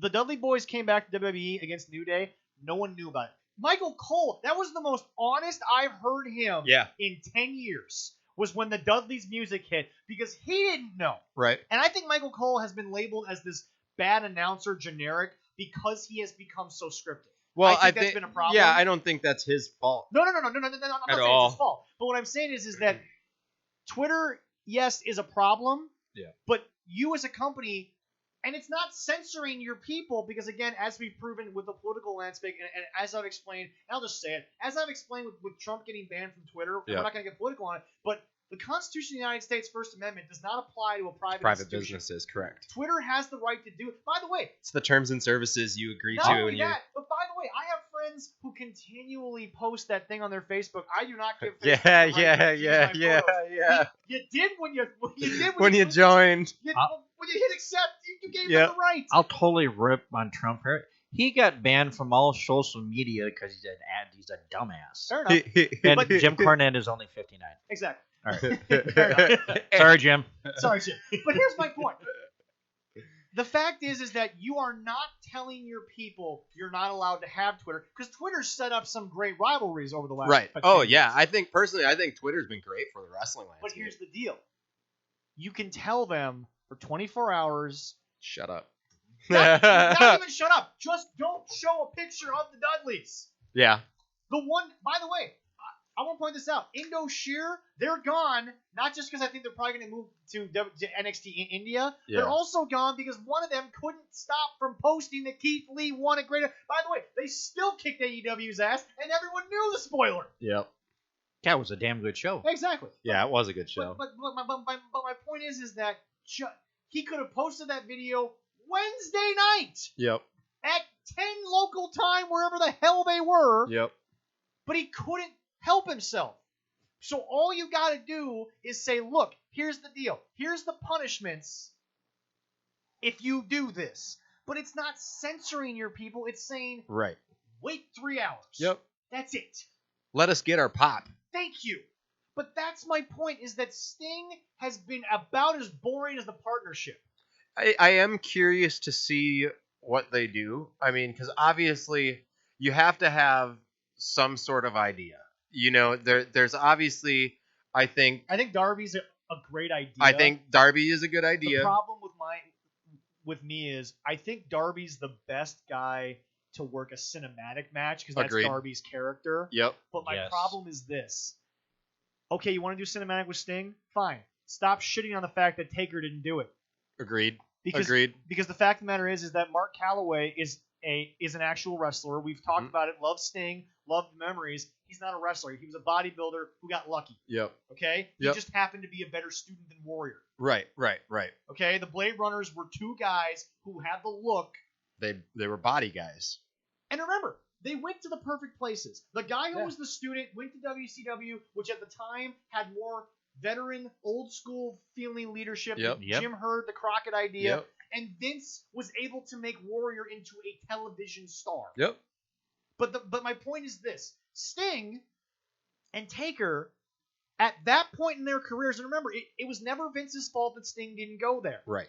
Everyone's like, well, Sting didn't go because he didn't like how they used him. That wasn't all Vince. Nope. Okay?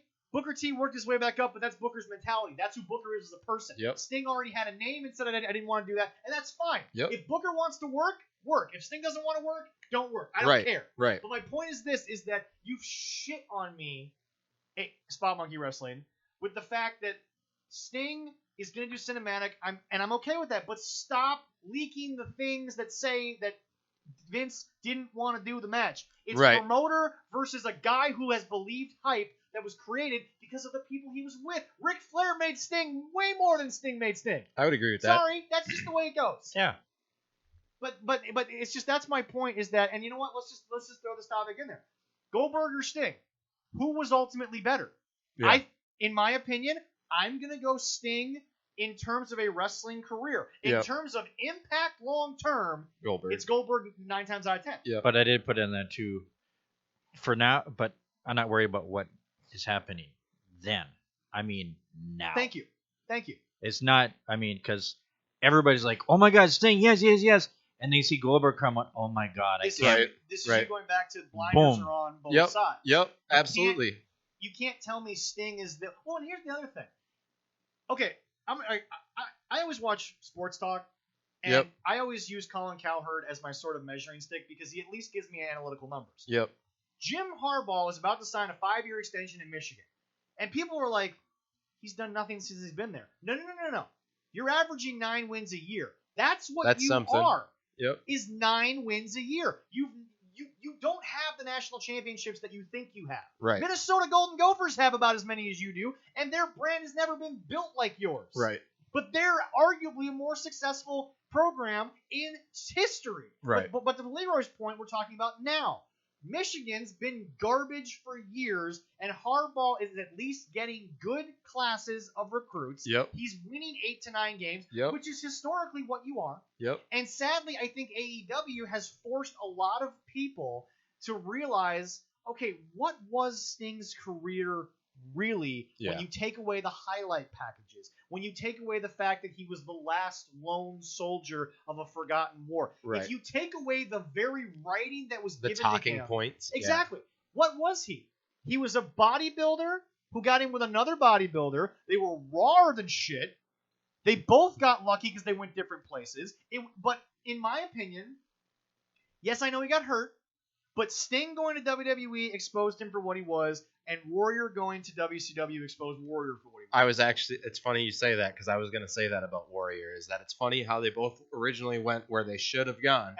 And then they swapped, and it both worked out negatively for them. Warrior looked like garbage doing the whole OWN thing in WCW, and Sting looked very, very weak when everything happened with him and Seth. And yes, he got hurt. Right. But and I've said on the show, it's not Seth's fault. No, not at all. Because here's the deal: Sting should have tucked his head, because I've actually fallen on the ice here in Duluth before, and I tuck my head, I pop up, my side hurts, but my neck is protected on a hard surface. Yep. Sting should have tucked his head, but I think the buckle bomb should be thrown out regardless. You can't see where you're going. Yeah. It's not fair to the guy who's getting thrown. Not only that, but I mean, whiplash is a real thing. Yeah, exactly. So I mean, it's 100%. even if you tuck your head, depending on the amount of force you're hitting the turnbuckle with, your head's popping back anyway. But Seth ultimately is actually known as one of the safest workers in the business. Totally. It's just a matter of it happened. Right. So my biggest thing about this is Goldberg has protected his legacy in the sense of his legacy was hype. Yep. That's all it was. Yep. Yeah. But also, remember, and I actually just watched the 173-0 streak on WWE Network. Okay, the backflip in his first match was cool. Yep. He did say, hey, guys, if you're going to make up a finisher, make sure you can do it on every guy on the roster, regardless of size and athleticism. But he was always a football player who had a little bit of a martial arts background. But he was never marketed any other way. Hate on Eric Bischoff for booking wrestling, he could book Goldberg because it wasn't hard. And that's the one thing. I mean, everybody online, as I'm sure you guys know, love to hate on Goldberg. Yeah. Me personally, growing also, up, way, I was... Quick point before you go. For people hating, saying that he basically did a promo that quote-unquote was what Randy Orton was doing all night, I didn't hear that at all in that promo, so I don't know where people got that. The thing that's unfortunate, I'll cut back to what I was going to say in a second, but to touch on that promo, I think the thing that's unfortunate about that, and it really seems to happen to him a lot, which is really sad in his WWE runs, but something always seems to go awry. Like this time, they had to rush it, so Drew didn't say what he was originally scripted to say. Then Goldberg comes out. But that's also live TV. Totally, absolutely. No, that's absolutely. It's just a shame. Edited. They did edit. It's just a shame. No, I watched it. No. Live. No. I went to YouTube. I didn't see the WWE cut. I found someone who probably will get it taken down by now. But I saw somebody who just put their phone was filming the damn TV thing. It didn't sound like he was thinking it didn't sound like Oldberg had Alzheimer's thinking it was Randy Orton. It didn't sound like that at all. No. No. Not at all. No. Well, I didn't get that at all when I saw it too. What's unfortunate though is like from what I saw online is a lot of people were like, oh, Goldberg's ripping into him and he didn't even say anything about the legends.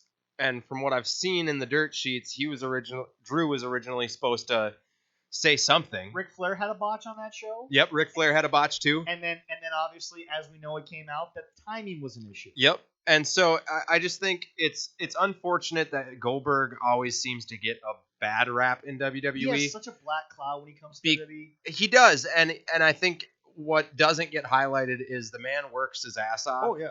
And can you imagine what it's like to look like that at his age? Dude. The extra gym time he needs to look like that. Right. Yeah, he's absolutely. Edge said, I got in the best shape of my life years later. But folks, go back and watch his documentary. He was in that gym for hours. And I think the other thing that never gets said about old guys that come back like Goldberg and stuff is they don't need to do this. They don't have to. No. So I mean, you can argue that they're taking spots away from people, time away from people. But I think, but he's also, first of all, he's still over. Right, and that's the other thing I was gonna say. And by the way, folks, if you could afford him, you'd book him. AEW would book him in a heartbeat. Absolutely. Definitely. But Tony Khan is so wrapped up with the Bullet Club. I have that shirt on, by the way. But not very nice. But see this is the OG Bullet Club. This is when Bullet Club mattered, a la Balor and the Tongas. Yep. But anyway, here's the deal, folks. If Tony Khan could, he'd book Goldberg. He would. The problem is that Tony Khan is so into my show is more modern and Vince is old school, not realizing Goldberg's more over than 90% of your roster. And not just on the internet. By the way, even though people hate on him, his name is coming out your mouth. Absolutely. Which forces Vince. And I think you and I talked about this one time. When Roman got that real big hate, for that 5 years, you didn't shut up about him. You booed him. So Vince said, throw him out there because it's still a reaction. Yep. Wrestling's about reaction. Natalya once said on Total Divas, the moment she knew she had to change, she came out for a match. And it was still main event, which is obviously sometimes taped in between. Right. She got no reaction. Zero. The fans didn't care about the match. Well, that's when you're in trouble. Yeah. Well, you just like at Cena. Everybody's like, oh, whatever, he's so horrible. He got, let's go Cena. Cena sucks.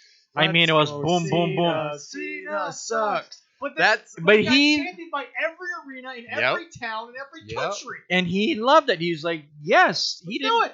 Like, come on. How many other wrestlers can you say got to have a face run and a heel run at the same time throughout the same run?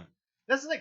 Everyone's like, John never turned heel. John was just a tweener from the get-go, and he just played the role. That's absolutely. John, in my eyes, from the moment John started doing the battle rap stuff, till he left to go do movies, he was never actually a face. No. He was never actually a heel, which is why he was able to get merch. Yep. And which is why he was able to say some of the more heel things he was able to say. Because he played that tweener role just so perfectly. And there's always a fine line when you're a tweener. Absolutely. It's always a fine line. Oh, yeah. But anyway, going back to Goldberg and Sting, overall, I think, again, is a victim of other people's hype. With Goldberg, the hype was so organic. Remember, Eric Bischoff said in the 173-0 documentary, most of the time in wrestling, you come into wrestling and you have to earn your stripes, you have to earn the crowd, yada, yada. Yep. And then there are exceptions, and Bill Goldberg was the exception. Because nobody looked like him, nobody had a power game like him, and nobody looked like they could move like him. Also, after watching the documentary, you can't tell me that isn't some of the greatest booking that's ever happened ever. Right. And by the way, people give shit to Vince for protecting Roman. Nobody was more protected than the 173-0. Nobody. No one. Nobody. You know, it's funny. I'm the one sitting here. I remember seeing Goldberg debut, and I watched all of his frickin' 173. I mean, well, let's be honest. You watched probably all 90. I was gonna, whatever. The other 76 was probably he fudged in the numbers, but still. But I mean, I watched it. It's a work. That's how we acknowledge. Yep. But it's like just 2 or 3 beats of his music start. I know exactly who it is, and I'm like, yes. And the ability for him to sit there and realize, okay, it's probably not healthy, but breathe in the smoke, breathe it out like a dragon. Yep. Brilliant. The fact that, okay, Jeff Hardy has said, I've been burned by my pyro, but Jeff's always got a shirt on. Bill Goldberg was in a singlet, or not even a singlet, he was in a speedo. Trunks. Yeah. He was Just in in trunk center. That had to be hot. That had to hurt. Why do you think he was sweating when he got to the ring? Not because he was out of shape, but because holy Just shit, had fireworks he was going on on. fire. Yeah. But no, Sting is a victim of the hype that was created around him. Also, and again, these are numbers. This is not an old guy talking shit. The biggest house Sting ever did was when he finally came down from the rafters. Yep. That was his biggest house. But no one saw him wrestle for a year. Right. So, again, Bill is a victim of a black cloud booking in WWE, whereas Sting is a victim of nothing could go wrong with this guy. Yeah. When he was Surfer Sting, it was him and Hogan, almost mirror images in a way. Although take Hogan, mix him with Warrior, you had Sting. That's what it was. Yep. Nobody can dispute that. Absolutely. But when he became the Crow, and I've read Eric's book, and by the way, I believe Eric Bischoff's Contribution Creates Cash book because Eric's writing didn't sound like WWE censored anything. He spoke from what he believed. Yeah. So my point is this. WCW built Sting better than probably anyone they had. End of story. And that's why the legacy lives on. That's why Warrior is looked at as a god. I know a guy down in Mississippi who wrestles under the name War King, and he is a good dude, and he paints his face, and he loves the Ultimate Warrior. Yeah. But I love him to death. When he asks who the better worker is, I very rarely say Warrior, because Warrior was a victim of he got hyped because Vince protected the fact that he can only have a 6-minute match. We have to squash people. Well, and I think Sting could go. I think Warrior got lucky too because he came about in a day when your promo was you being jacked in front of a camera for about his promos made 3 minutes, and it didn't matter what you said as long as you said it with as much emphasis as possible. The sad part is Macho Man was Warrior on cocaine, but Macho Man found a way to make it work. I don't know why. Macho Man at least tried to make sense. That's my point. He did? I tried. Cream of the crop. I don't know. He grabbed some things from catering and said, "Mean Gene, here we go." Cream of the crop. It was great. It was great. But no, it's like, again, I'm not shitting on Warrior's legacy. Right. I'm shitting on the honest work that was there. Absolutely. The legacy is 6-7 years of undeniable greatness. Absolutely. But it's not the 20-30 years that a Shawn Michaels had. Right. Shawn's career is unique because he was a top guy. He came down to earth. He was always a top guy in name. So here's the thing. People shit on Goldberg just walking in and saying, "I want a title match." Yeah. Shawn did that for 5 years on Raw. Here's the other thing. But he got in the match. Here's the thing that nobody acknowledges either. Goldberg never asks for those title matches. People give it to him. Yeah. You know, it's not like... And you take them. It's not like if Vince were to show up here today and offer any of us a title match, are we going to tell him no? No. Are you kidding me? Beat me up for 2 hours as long as I get the paycheck. Right. Sure, I'm going to get my ass kicked, but all right. So, I mean, I think when people are like, oh, Goldberg's taking, no, Vince is giving, and obviously... And you're watching. Sorry.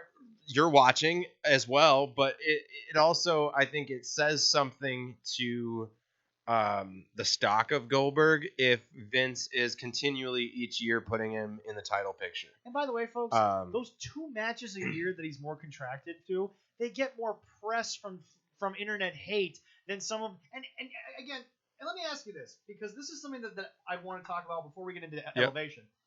Has AEW sort of shot themselves in the foot in the sense that they've already given me matches that they shouldn't have? Yes, I think so. I think there's certain things... I shouldn't have gotten a real Bucks FTR match. Correct. Night 1. Agreed. I shouldn't have. Agreed. I also, and this is something that bothered me because it was like the 3rd Dynamite. I'm pretty sure it was like the 3rd Dynamite. Yep. Why did I get Kenny Omega versus Pac? Agreed. On the 3rd Dynamite. I think so. Yeah, you're right. What was the point of that? I think... But before I continue, let me pose the question for the audience. Yeah. Have they shot themselves in the foot that every match is so hyped that we can't have a stinker in the middle of it, or it has to be a dream. Better yet, does it have to be a dream match every time? Have they shot themselves in the foot by doing that in the first year? I think if we're in year 2 of Dynamite, and now I get Kenny Pac, Kenny Moxley, Bucks, FTR. Well, okay, they fucked that up because agreed. They could have squeezed 3 matches out of that and had 2 stinkers, and nobody would have cared. Yep. But my whole thing is that if I'm just now getting Kenny versus Pac, I'm okay with that. Right. Even if you do nothing with them and make me wait a year, it's what the AEW TNA partnership has yet to do. Yep. But it's like, you at least give me something. Right. But have they shot themselves in the foot, and is that not also hurting a match like? Because see, Drew and Goldberg in name is great. It would sell a 1 million seat house. Yep. It would. End of story. Yep. So I mean, have they shot themselves in the foot, and are they not killing the rest of the industry? I think now you gotta book because now you have to book WrestleMania at Judgment Day, right? Which is not what you're supposed to do. Right. I think to an extent, is not going to give you your guys' whatever future WrestleMania show isn't going to be the same card as the first show. It's not. Correct. And by the way, me as the consumer should not expect that. Right. Agreed. I think to an extent they had definitely have shot themselves in the foot. I think they've hot shotted a lot of stuff. Night 1. By the way, why am I getting Rey Fenix versus Kenny Omega? Well, why have we already had 2 or 3 matches between Pentagon Jr. and Rey Fenix? That should have been something saved. I mean, granted, they didn't make it like a feud or anything. If you're going to have the 2 brothers have matches, are you kidding me? Here's the deal. If you had given me a best of 7 series, yeah. but not 7 weeks in a row over the course of... Because remember, sports-based presentation. Right. If you had given me a 7-match program, but then spread it out over the course of a full year, don't tell me I'm not going to tune in for match 7, right? Because I'm not going to have 7 straight weeks of this crap. Right. I'm going to have 12 months. I got 7 matches. Yep. The math doesn't add up. Yep. I get what you're saying. Yeah. And by the way, I love Lucha as much as Jim hates it. Yeah. Ray and Penta. Oh my God. I don't. Okay, here's the deal. Love it. Here's the deal.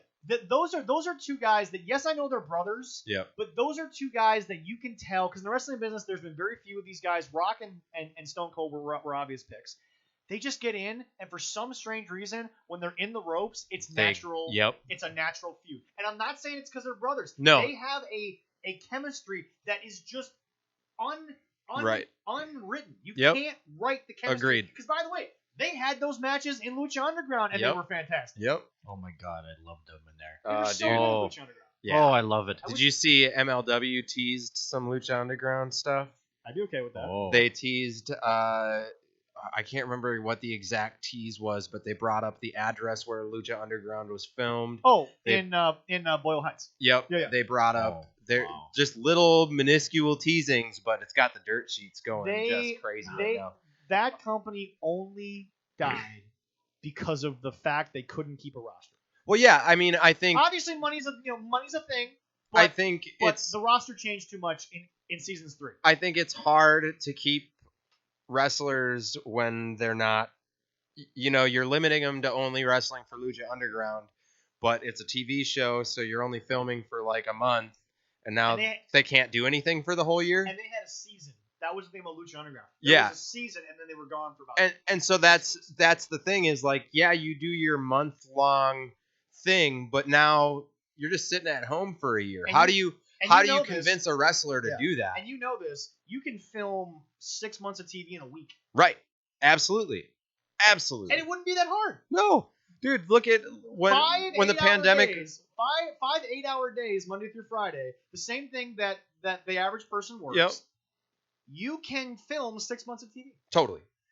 Yeah. Look at when the pandemic first started. AEW and WWE both hurried up and went, okay, we're doing around the clock filming. Let's go. Let's film as much as we can. Well, but Vince was only allowed a certain number of shows, whereas TNT hasn't given AEW that limit because they are obviously a new show. Right. AEW can tape more than Vince. Vince had no choice to go live, otherwise it voids most of his contract. Well, yeah, I wasn't necessarily pointing on the fact of live. Fans. That's all I'm saying. Right. But I mean, back to your point. I think one of the things we saw there was just I lost where I was going with it. No, it's fine. We do that every once in a while. What were we talking about? We were talking about the tape shows. We were talking about the fact that Lucha Underground had their issues with the roster, but we were on the fact that we were seeing. You're talking about them shooting themselves in the foot. Yeah. Okay. AEW basically saying, here is the because here's the deal. You could have built FTR and Young Bucks for a year. Here's the deal. To when you finally had ticket sales. Yep. You could have sold out Madison Square Garden on that ticket. That's kind of what I mean. You could have sold out the Jag Stadium on that ticket if you had done it right for a year. Right. Same with 60,000 people. Are you kidding me? I'd watch that if it was built right. Same with I feel and now sadly the best tag team in the world, the best working tag team, they're just part of the roster. Yeah. I feel like you killed them in less than a month. Okay. Random question before we get back to your point. Yep. Is FTR and the Bucks not the exact same situation as Hogan bringing Warrior into WCW just to take the loss off his record from WrestleMania 7? I'm sorry, but is that not technically on the surface the exact same thing? On the surface, I can see that. Okay, fair enough. I can see that. Back to your point. I just want that on tape. All right. I will ask that to anyone who walks in this door. All right. I think they definitely have shot themselves in the foot. I think there's a lot of stuff that you shouldn't hot shot just to get the TV ratings, just to get people watching. I think they've lost some of the ability to organically build certain characters. I'll agree. And the biggest thing... I care thing... a lot less about some of those characters than I did a year ago. The biggest thing that pisses me off about AEW, because I'm an honest fan, is their women's division. I feel they just need to focus on it more. They need to... I think one thing that needs to happen, and I think it might happen because of this whole Brody situation seeing everybody become a little closer. Anna Jay. Anna Jay's great, but I just think they all need to start spending more time together. They need to start trusting each other more. Yes. I think one of the things that you see when you compare WWE and you compare AEW, especially in the women's division, is with WWE, you can tell that these girls have been on the road together for months and months and months. They've been together. They trust each other. We'll talk about this in a little bit because we have this segment coming up. I didn't know until 3 weeks ago on Wednesday night when I saw that footage of Rhea Ripley with Raquel Gonzalez. I didn't know they knew each other outside of the ring. Me either. I didn't know that until that week. Yeah. But back to your point, I feel like you remember how hyped I was for AEW? Yes. I was actually one of their biggest supporters from the get-go. But here's my biggest problem. When I heard there was a women's division, I looked at the roster. I'm like, none of these women have an ongoing thing with each other. They've barely ever worked in the same circle. And what pissed me off was, and again, we talked about this with Jesse, I think it was 2 weeks ago. I'm not asking for someone like, who's the big native beast? Nyla Rose. Nyla Rose. I'm not asking for Nyla Rose to put her personal life on television. Right. But you could have run with a transgendered man-woman thing for forever. And she would have been the biggest heel. But again, I'm sensitive to that was a personal life decision. I don't care. Right. And by the way, if that locker room is cool, let her wrestle. Right. And her. That's the point. Yep. But here's my thing. You killed Britt Baker, who was your only real good American face when it started. Yep. She was dead on arrival 3 weeks in. Then she got hurt, and she's even more hurt, and she built up a great heel run. Oh, her heel run. And then she lost a big swole in the tooth and nail debacle. Which, again, we've ripped that thing apart so many times. I'm not going to go there again. I think the big problem with their women's division is also booked by Kenny, who made Riho the first time. Riho's big in Japan, fine. But Riho should not have been the first champion. Because, I have said this. Riho versus Nyla Rose could have been great. And I quote, Gail Kim, Awesome Kong. Yep. 2. Absolutely. The problem is that, remember, when Dutch Mantel booked Gail Kim versus Awesome Kong in TNA, Awesome Kong never sold for Gail Kim. Right. Awesome Kong would charge the ropes. Gail Kim would somehow fall out of them. Awesome Kong would take a bump. And remember, we all know basic human anatomy. When you're tired, now all of a sudden punches work. But when you're beefed up, toughed up, you got all the adrenaline going, a punch ain't going to mean shit if you got 400 pounds on you. Yep. But that was the point. Gail Kim is that one feud showed me why she's one of the greatest women's wrestlers of all time, because she got it. Yeah. That is as put together as any male storyline ever, because Gail Kim sold it the way she should have, and Awesome Kong was probably at that time told more so how to sell than because she was very raw. They were realistic bumps. What is Nyla Rose doing selling a kick from Riho, who is 300 pounds in a literal sense smaller? No. Riho's talented. I've ripped her on the show because of her presentation in America. Yep. I'm not going to take away from her Japanese. Well, and part of the problem with Riho too, especially once the pandemic went into swing, is now you've got your champion and you can't do anything with her. But then why was Hikaru Shida able to be over here? Because Hikaru Shida was in Stardom as well. At the time was Hikaru Shida in Stardom? I don't think she was at the time. Okay, my apologies. Also, sadly, Hikaru Shida is Riho without the personality. She's Asuka without the personality. Yep. She's Io Shirai. We've said she's probably been the worst Japanese female champion, and not saying she can't wrestle, but she doesn't have the charisma that an Io got when they made her look like evil. Yep. And by the way, Asuka, everyone's like, they make her out to be a joke. That's Asuka. That's who she is. Oh, yeah. Asuka's great. I love Asuka. I love Asuka, too. And the best part about Asuka is she, and you said this about John Cena, great segue, towing the line. Here's the thing that I never question about Asuka. Okay, she's funny. She's bouncing around. She's doing the whole shuffle thing.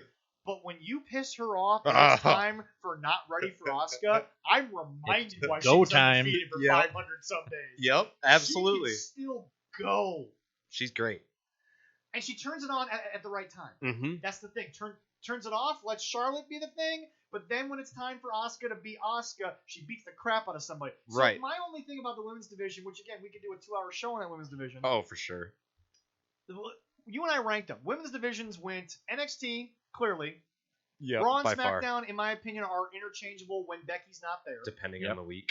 Well, depending on who's healthy, which star. That's what I mean by depending on the week. We said SmackDown at the time we did it because that's when Bayley and Sasha were hotter than anything else on this planet. They are the MVPs of COVID. Don't give me anybody else. They made that summer. Dude. Agreed. Then it was Raw, and then not even a distant fourth was NXT. But AEW, you mean? Well, sorry, AEW. Yep. But and that's that part. NXT's Casey Catanzaro, I'd rather see her than half the people in AEW. Well, I think part of the problem, and Casey's an American Ninja Warrior cast off type deal. Like I was saying with AEW, she's great. I think when your crew doesn't have the level of trust in each other, should they have done it to begin with? I'm just going to propose the question. Let's skip all the formality. Did they need a women's division first year on TV? I think. Even though we're in the era of inclusiveness, did they need it? I think. Should they have done it? Yes, they should have done it. Okay. However, it should be about one match per show to start out with, I think. So now we're going back to what you and I talked about off camera, off mic, which was about you can't compare the Ruthless Aggression women to the Women's Revolution women. Correct. Because of what was going on. Correct. So I think right now with AEW's women's division, it's very developmental. It's very much so. These girls are still learning how to believably hit each other. Well, not even and wrestle. I think how to figure out how TV works. That's what I mean. Is like they're still figuring out what makes this punch look good on TV compared to maybe an indie show where if you flub it, maybe the front row saw you flub it, but now with TV it's on camera. So if you light or you miss something, you know how you fix that? You show them 30 for 30 Ric Flair and how he said, you know how I made the best punch in the business? I hung a string up in a doorway. Right. Punched it every day for a year until it didn't move. Yep. Folks, that's all you need right there. That's my biggest complaint with the women's division in AEW is just that it's not believable. I can't watch it. And Jesse had a different issue. I can't watch it and believe it. It's did you too see the sloppy. last one? Did you see that championship match last week? No. You don't have to worry about watching it. It sucks. I'm just like the new character Abaddon. Oh, yeah, Abaddon. It is Abaddon. It's Abaddon, and it's just like, huh? No. My biggest problem with her is dumb. She is the prime example of I'm going to throw the name out there only because it's similar. Remember when Undertaker first debuted as Undertaker? Yep. He didn't really wrestle consistently. I mean, yes, he debuted at SummerSlam. I get that. Right. But then the vignettes started, and then you had to pay to see Undertaker. Mm-hmm. We should pay to see Abaddon. Sorry. And then she should just be backstage, doing what she does. Yeah.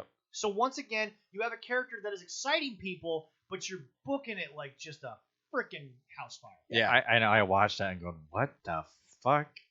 But she Well, shouldn't see, the be in thing the ring. is, she shouldn't be in the ring right now. The thing is, those weird things that AEW is doing, like Abaddon, I think Chris Statlander is another perfect example of something that's weird. Chris Statlander? She's is that been a hurt. COVID issue? Oh, She was hurt for a while. Okay. She had, if I remember right, she tore like her ACL or her MCL. Yeah. And that was like right before COVID or right as COVID hit. Okay. Then she got pulled off of TV. Because she was the number 3 rank. Yeah, and I just don't think they've brought her back. She's been on BTE the last couple weeks. Okay. So she's definitely backstage again. She's just not back to performing yet. And you know, I liked Chris Statlander. Me too. Because she looked green, but she looked like she had a look you could work with. My biggest thing was, now that I've heard that stuff, I'm willing to not criticize as much as I was. Much like with the Brody Lee situation, I always said, "Where the hell is Brody?" Right. And now that I figured it out, much like it was Jim like, Cornette, damn.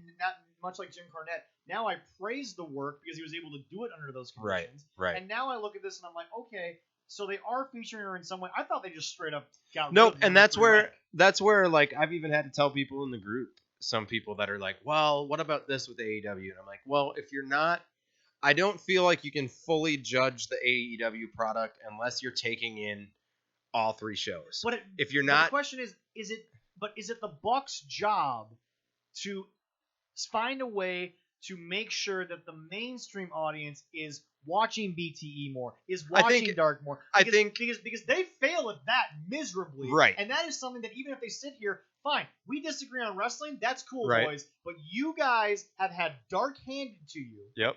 You've also had BTE for much longer than even AEW Dynamite. Right. But you have not used them correctly. I think with BTE, I think they could definitely promote it a little more. Like, give a 2-hour show. Like, promote it on Dynamite. Yes. You know? Yeah. But I think that's when you're kind of in this catch-22 situation of currently BTE feels like the in-the-know thing, you know? Where it's not helping you on your guys. Agreed. Guys, if you were still just running around the country as the elite, fine, I don't care. Yep. You've been gifted 2 hours a week on national right. television. I think what they have to realize is it was okay when they were doing Independence and when they were doing New Japan, where but the New story Japan also doesn't have the exposure in America, so BT not is only the that, only way that you could get to the Bucks. Not only that, but it's like the Bucks have said in some of the earlier BTE stuff. When they started BTE, it got started because the shows they were working. My apologies. Being the Elite is what we're talking about for anyone that doesn't necessarily. Yes, Being the Elite, their YouTube show. Yes. Which I believe you can actually get directly from AEW's website now. No. Or I believe AEW's YouTube page. Yes, I believe does have a link somehow to get to the BTE stuff. Yes. I think. Or not, I think. One of the things that the Bucks had said on BTE at one point was that BTE was originally kind of brought out as a way for them to create storylines for a lot of their indie matches that didn't have storylines. Which is great for an indie crowd. So smart. Brilliant. Absolutely. Dare I say revolutionary. Because they used YouTube in a way that only YouTubers have. And I think because YouTubers tour now. Yep. People don't realize. Yeah. People don't realize. Let's Play channel guys. They have live shows that sell out 20,000 people theaters. Yep. And they're just playing video games, but like live. It's wild. It's incredible what. That's messed. I don't think that. I know you're not a big Let's Play guy. I understand that. No. I'm thinking nobody would want to sit. Oh, they sell those out. Yeah, but sell those. The Game Grumps are 2 of the dumbest dudes you'll ever meet on their show, but they're great people. I don't know if we could sell out arenas. I love the Game Grumps. Nice. I'd love to do that, but they'll probably show up knowing that. I don't think we could entertain 20,000 people. They wouldn't fit in here. Oh yeah. We would just need Darren to take a few more nut shots at you, and then maybe we can make. Hey, no. You ain't using them anymore. Well, not right now, but eventually I want to use them again to find some. Yeah, but you've already had your kids, so it's not. What? Like you want to start that over again? No, for fun. Not for reproduction, for fun. All right. Come on, they got to get something. All right, but anyway, revolutionary. I Yeah. would give them that. Yep. And yes, I have never denied that they made $1 million without a mainstream television deal. Mhm. I've never taken that away from them. Right. But my problem is that right now they have, and this is what. Okay, Leroy, I have finally got to the root of my frustration with the Bucks. They have been Awesome. It's taken months, but finally. damn near a year. They have been gifted more resources than WWE superstars. And hear me out for a second. Vince has recently been in the news for the third-party issues, which we're not here to discuss. We're not. Right. By the way, Zelina Vega did violate a contract. I am kind of with Vince on that. Yes, Vince could have just been, not such old crotch and moved on. But if you violate a contract, I'm sorry, you signed it. I'm the guy who says, I know student loans hurt people, but you agreed to it. You took the money. Right. Pay it back. That's my point. Yep. But here's the deal. I can agree with that. They are not only gifted the internet, but Tony Khan lets them use it like it's nobody's business. Yep. Tony Khan doesn't give a shit what's on Being the Elite. He doesn't care if it's right wing. He doesn't care if it's stupid. He doesn't care if it doesn't make sense on things. They've been gifted dark. Yep. They've been gifted Daly's Place. Well, here's the thing, and I mean, this is ultimately why I personally, as a wrestling fan, love AEW more than WWE. This is what it comes down to, is for me, Fair. the brass tacks. Yeah. Is the wrestlers are once again given control of their careers. And to me, that's both good and bad. Right. It's for the good and for the better and for the worse. Yes. But I think what it's allowing is it allows wrestling to kind of get back to wrestling. Agreed. What I don't like about WWE is you've got 30 million producers and writers all trying to write who don't understand wrestling. You and I will agree on that until the cows come home. So you and I will never disagree on that. I think for me, it's been fun to watch AEW work the kinks out real time. As someone who really likes the business and really loves, like, one of the things that I love about AEW is they don't treat me like I'm retarded for being a wrestling fan. They don't treat me like I don't understand it's a work. But they don't treat me like. But do you think there's also truth in that they're not taking the wrestling business seriously enough? I don't think so anymore. Okay. Because I think we've gotten to this point where wrestling fans are too educated to the point where the veil's been gone. Well, yeah, the veil's been gone for over 10 years. The punch heard around the world is now like 40 years back. So I think it is like that, dude. It was a while ago. Yeah. I think when you get down to the reality of how a lot of wrestling fans feel, I think WWE just tends to continually make me feel dumb by not acknowledging things that have happened in the past, by just trying to act like we're not going to remember that they started a storyline and it wasn't working out, so they just wrote it off of TV without saying anything about Fair it. enough. Things like that are what pull me away from wrestling. But my counter to you is I don't think that AEW is as believable as it could be. And I also think that they have done an even more worse infraction of just ignoring a storyline as if nothing's happening. Which storyline? Just so I can. Number one, the very first Dynamite, Joey Janela, talked about the fact that he was about to face Rey Fenix. And first of all, why is Rey Fenix on Dark when he's got a match the next week doing a hardcore match when clearly he got hurt and then couldn't face Joey? But right. Joey gave such and even for him I can say this, passionate promo, and it was actually somewhat okay for what he was, the bad boy. And then they never went back to it. Yes, I know Rey got hurt. Yeah. But Rey wasn't out forever. Right. Mention something or... Yeah, I get what you're saying. But that's my point. It's the schizophrenicness of, and I'm not taking a shot at mental illness here, but a schizophrenic person sometimes forgets the thought they're in the middle of. Yeah. And never comes back to it. That's why I use schizophrenic as the point. I feel stupid because I'm supposed to sit here and I'm supposed to think to myself, I just watched Brandy Rhodes give perhaps the greatest promo I've seen in 10 years, even though it was on Jade Cargill, and that woman does not belong on television anywhere in America right now. Not because she's a young black woman, because she sucks on the microphone. But But now it's just gone. And look, I am not against Brandy and Cody having a child. Love it. Great, fantastic for them. But you told me in a video that I'm supposed to forget that Brandy was just having a bitch fest with frickin' Jade Cargill, and now I'm supposed to believe she's the homely housewife. I'm not saying that her getting pregnant and ruining the match is my problem. I didn't want to say it to begin with, but that's another story. My problem is the schizophrenicness of 1 week we're heels, 1 week we're faces. And I can agree with that. And then 2 weeks later, wait, heels and babyface don't even matter because those are old, tired tropes. And also, again, I will say this, and this is where you and I have had this conversation probably a half dozen times. Cody Rhodes was the TNT champion. Yep. He had 20-minute classics with, and I've got nothing against Warhorse and his fans, but the dude doesn't belong on national TV. Nothing against the guy. I've seen some stuff on the indies. He's not bad, but he's not ready for that spotlight. Right. But Cody had 20-minute matches with those guys, but he had a 15-minute match with Scorpio Sky, who's one of the best workers on AEW. Right.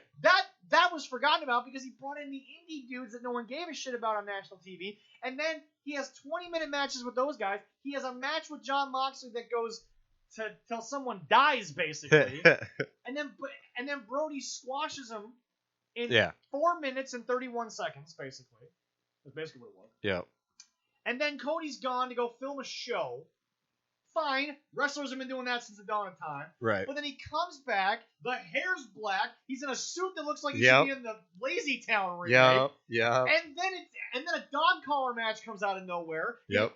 You pay a plane ticket for Greg the Hammer Valentine to fly to Daly's place for 2 camera shots. Yep. 2 camera shots. You barely have a match that makes any sense because nobody knows why the dog collar's there. Oh. And by the way, remember, I'm not speaking to a casual person. I'm speaking to a wrestling fan. Yep. Nobody knows why it's there. You got anything for me on that, Leroy? Yeah, and Cody's blonde again. And then he's blonde the week later. I know. I get it. Brody was gone because he was selling the injury, and then he got sick.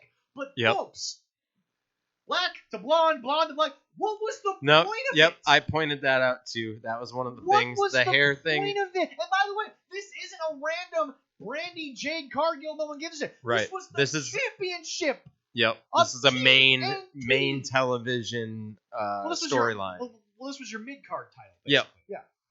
Yeah. Completely agree. And that's. Whoa, one more thing, if I may add more to Cody. The hell is Cody doing 2 weeks in a Dynamite? I'll never challenge for the belt again. 2 weeks in a Dynamite! Right. Agreed. So, it's just, no. I feel like I'm being treated stupid the same way you are, but I feel like mine is more egregious. And you know what? I don't mind saying it. I'll say it. I feel like mine is, because I know what you're saying with WWE. Yep. But I feel like mine's more egregious because WWE, like you said, forgets about it. But they don't forget it, but they forget about it, but then present me something in a completely different context and don't acknowledge it. Why is Brandy the housewife about to have a beautiful child? No issue with that. But she just called a woman a heifer. Right. What is going on? Well, I think that's where. And Shaq shows up because we have Shaq. Yeah, the Shaq thing was pretty wild. What was the point of Shaq? He knows Jade? No, I kind of and now wonder. What's Jade gonna do? So now Jade's gone for 9.5 months till the baby's born. Right. I kind of wonder if they were originally setting up like a Shaq and Cody. Not just Shaq and Cody, but like a mixed gender tag team. Okay. Then Brandy comes out as pregnant and it screws the whole thing up. Here's my thing. And this is going back. We talked about it off camera with Becky Lynch. Becky. Sadly, I hate to say, I think Becky, because she left at a peak. Maybe done? No, not at all. She's not done. Becky loves this too much. Seth actually said she missed the travel. Who the hell misses travel? Who the hell misses travel?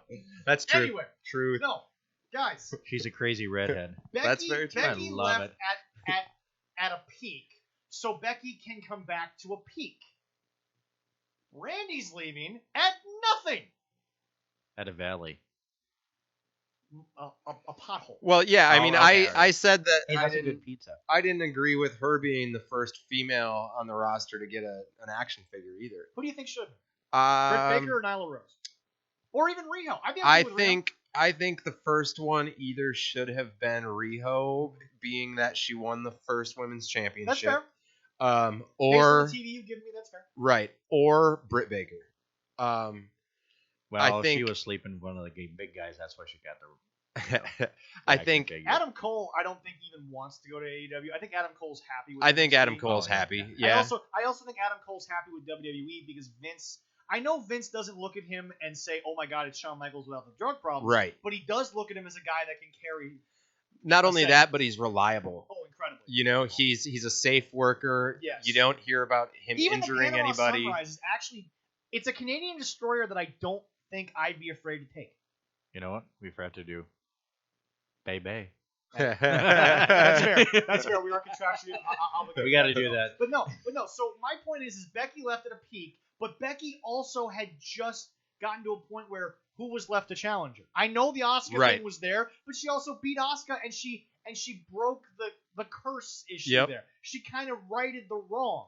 Right. Brandy's leaving after she's being set up for one of the biggest moments of her career. Well, I mean, if you really think about it. That was a bad time to get pregnant. Becky's makes more sense when you compare it to what Brandy did. Right. So, ladies and gentlemen, you have a family when you feel it's right. Leroy, you did that, yada, yada. But my point is this. Becky, in my opinion, was in a better place than Brandy was. Why are you not understanding what you're doing on your show? Becky made is Becky older than Brandy as well? Because Becky was at a point where she only had about 2 more years before biology just happens. Yeah. I don't know about Brandy though. But my point is that Brandy, in my opinion, was much more poorly timed than Becky because Becky had just finished the only thing that was left at the time, which was Asuka. I'd say also, another. Also, they're keeping the belt on Asuka until Becky gets back. They're gonna somehow work. I like that. And no, but that's what I'm saying. They should. Yeah. And I guess that's what they're gonna do. Yeah. But yes, she'll probably work with Ronda. But what's up? Brandy's older. Really? She's 37. Okay. Becky's only Okay. 33. Okay. So she should have a kid because which is fine, but all I'm saying is, and again, I'll be the Jim Cornette of this podcast. it's a poorly timed thing, but because by the way, the pregnancy thing takes more time than the average person thinks because that's basic biology. Right. So you wrote this Jade Cargill thing long before you got pregnant. Right. So why was that not in the back of your mind? I'm sorry, but it doesn't make any sense. Having children, we planned my son. But why are you planning it around the only national TV thing you're going to get for probably the year? But you plan it, but you never can predict when it will happen. And I get that, but my point is That's the fun part. My point is this. Brandy is gone, and like you and I talked about off camera, this is the female leaves, no one cares, replace her with somebody else. Well, and the other damning thing I'd say for the Brandy situation right now is that this Jade Cargill thing is now the 3rd or 4th storyline in a row that Brandy's been involved in that's been dropped out of nowhere. Well, yeah, but then again, the Nightmare thing was bad to begin with because that's kind of my point that though. Was just weird is looking. Everything that she gets involved with, they wind up having to just cut. It never even sees the end point, the light of day. And so there was an end point on Dark for the Nightmare Collective because she went to therapy or something. I don't know. Yeah, I actually kind of liked those vignettes. I'm not even gonna lie. And it was at least something. It wasn't just a. Anyway, let's get to a couple of things that I really want to hit on this week with you here. One of the big things we were going to talk about was, and we set this up last week. So reportedly, they're filing for a trademark, Elevation, which reportedly is going to be the second show. Now we talked about the Ruthless Aggression documentary. Pointed out the fear was you're now splitting the roster, not just the shows. Yep. Rock is not going to be on Raw. Stone Cold is. Yep. Where's Rock? Where's Stone? The question will be asked. So we did a little game last week. Take Dynamite, take Elevation. Okay. Give me 6 things that are consistent television. And we chose Cody, The Elite. We put the Best Friends and Orange Cassidy together. Mm-hmm. Inner Circle. Dark Order, because now I think they'll get a little more TV time since the whole Brody situation. Also, they've been a consistent storyline there. And then number 6, we wrestled back and forth, no pun intended, Team Taz. Okay. Give me Team Taz. Yep.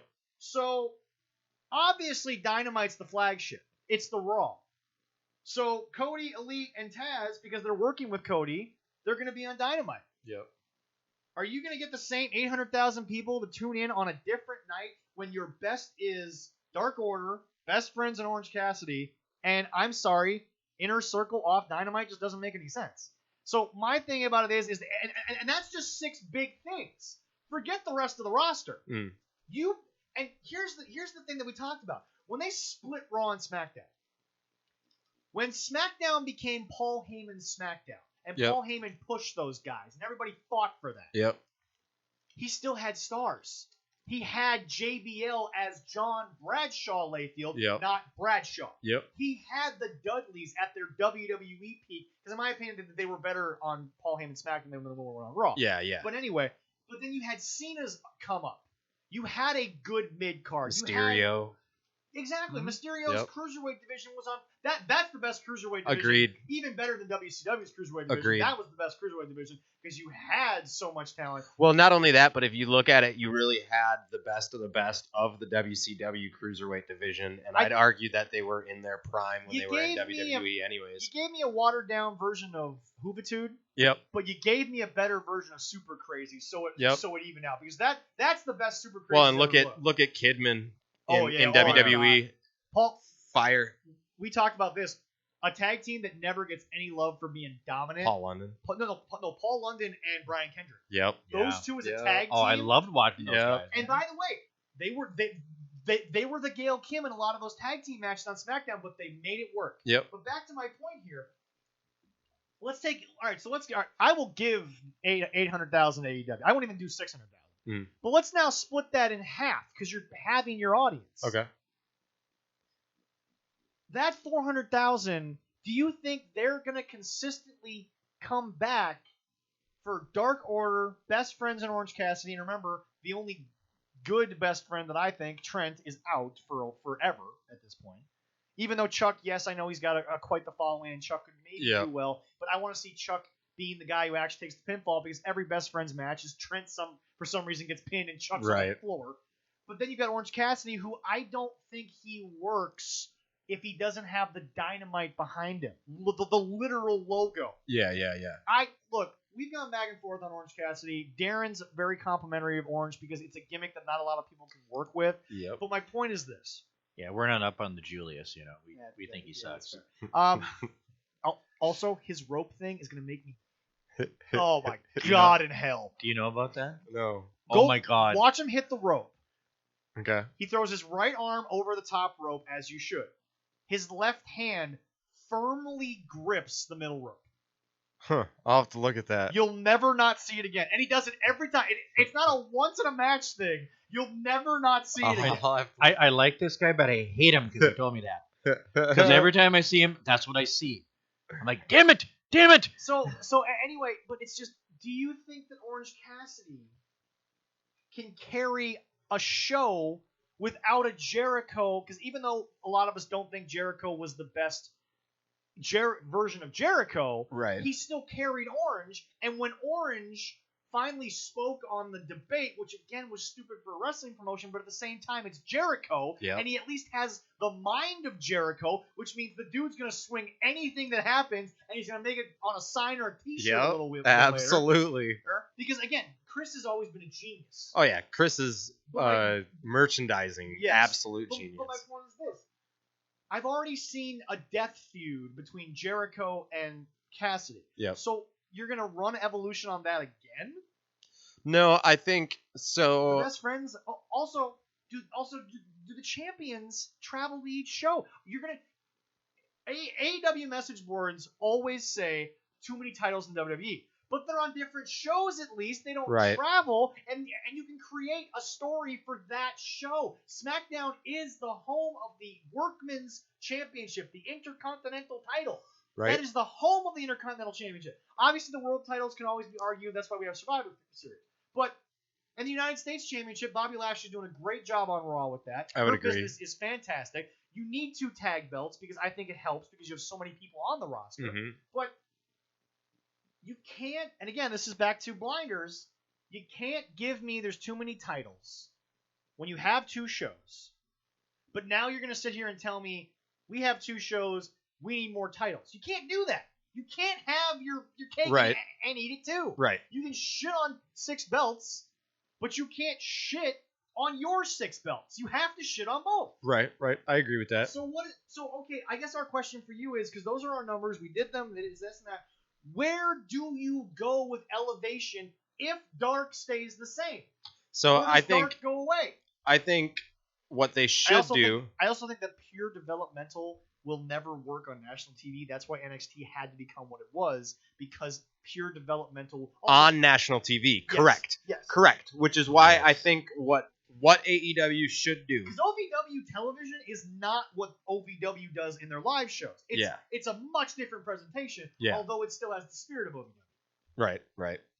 I think what AEW should wind up doing with Elevation, if that's the name, yes. Correct, is I think that'll allow them to kind of make Dark more of an actual developmental TV show. Okay.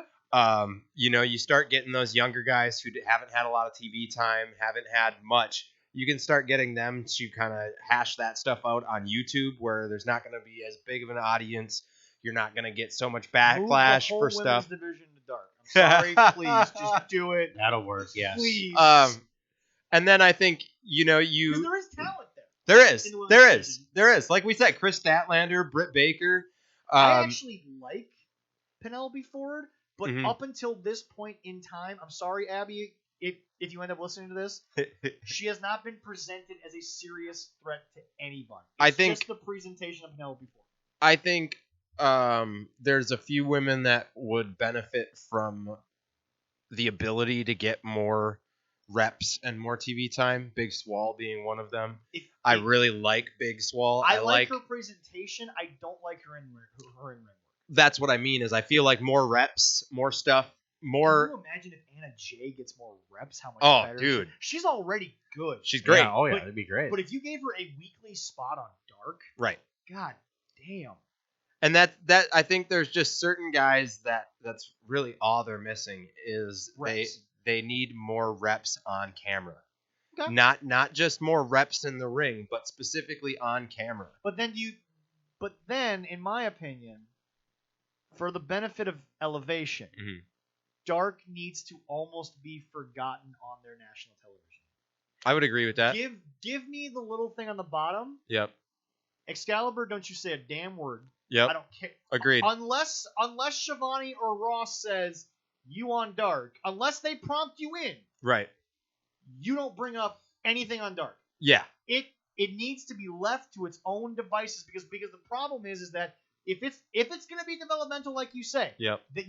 I'm sorry, you can't deny that now we have to lower the expectation. Absolutely. So sadly, Top Flight comes off of Dark because the expectations for Top Flight are now through the roof. That's where I felt like it was really cool for Cody to put his Nightmare Academy first rounders on YouTube. I thought that was genius. Why is Cody the only person that's actually following the sports-based presentation bullshit? Why is he the only guy that somehow is still trying to make me believe you are a sports-based presentation? Well, I think because he's the road. And I think he's the one. Like we were talking about how I feel like they're trying to give sections of the show for each type of wrestling fan, right? Fair. And I think Cody is that section of the show. He's for the old school wrestling fans. He's for the guys that might be a little more into WWE. So may I ask this? If you say that, sorry to interrupt. Yep, again, no, you're good. But may I ask, then why would AEW fans want to watch Cody if they wouldn't watch Oney Lorcan versus Timothy Thatcher? Because that was the lowest rated segment at the Great American Bash, and that match was fabulous. Oney Lorcan proved to me that he could be a great mid-card singles run. Mm-hmm. And he hung with Timothy Thatcher, who's clearly a main eventer. Right. So why would AEW watch Cody if he's trying to give you an old school when they shat on, and by the way, NXT audience shat on Timothy Thatcher? I think that just comes down to not enough build of the characters. Okay. You know what I mean? Like it was kind of announced. I don't even. Timothy Thatcher. I don't even. So, I don't even so much mean the match in itself. I'm saying like you take Timothy Thatcher and you take Oni Lorcan, and the only people who are really high on those guys are true legitimate wrestling fans. You know, it's not the lapsed fans that are high on those guys. I think Timothy Thatcher's turned around since then. I think so, but you know what I mean? Yeah. Like it's kind of like going back to the Attitude Era and talking about guys like Paul London or not Attitude Era, but the Ruthless Aggression Era. Yeah. And talking about guys like Paul London and the guys who were all around amazing wrestlers to watch, but they didn't get the light of day. And the only people that really talk about them nowadays are the guys who were neck deep in wrestling back then. Okay. You know what I mean? No. I think that's unfortunately WWE just hasn't built them enough for enough people to care. So your final thoughts then? Where do you go with Elevation? Or better yet, where do you go with the second show since you don't know what the name is? But I think to start out, you don't make it 2 brands. I think it becomes just a second show for a while to have more of the roster featured, to have more but do air they have time. The star power to get enough people to watch for TNT to be okay with it. But that's what I mean. I don't think night of primetime TV. I don't think Wednesday's the 4th most watched night, so you would have to go to a night when less people watch. Yeah.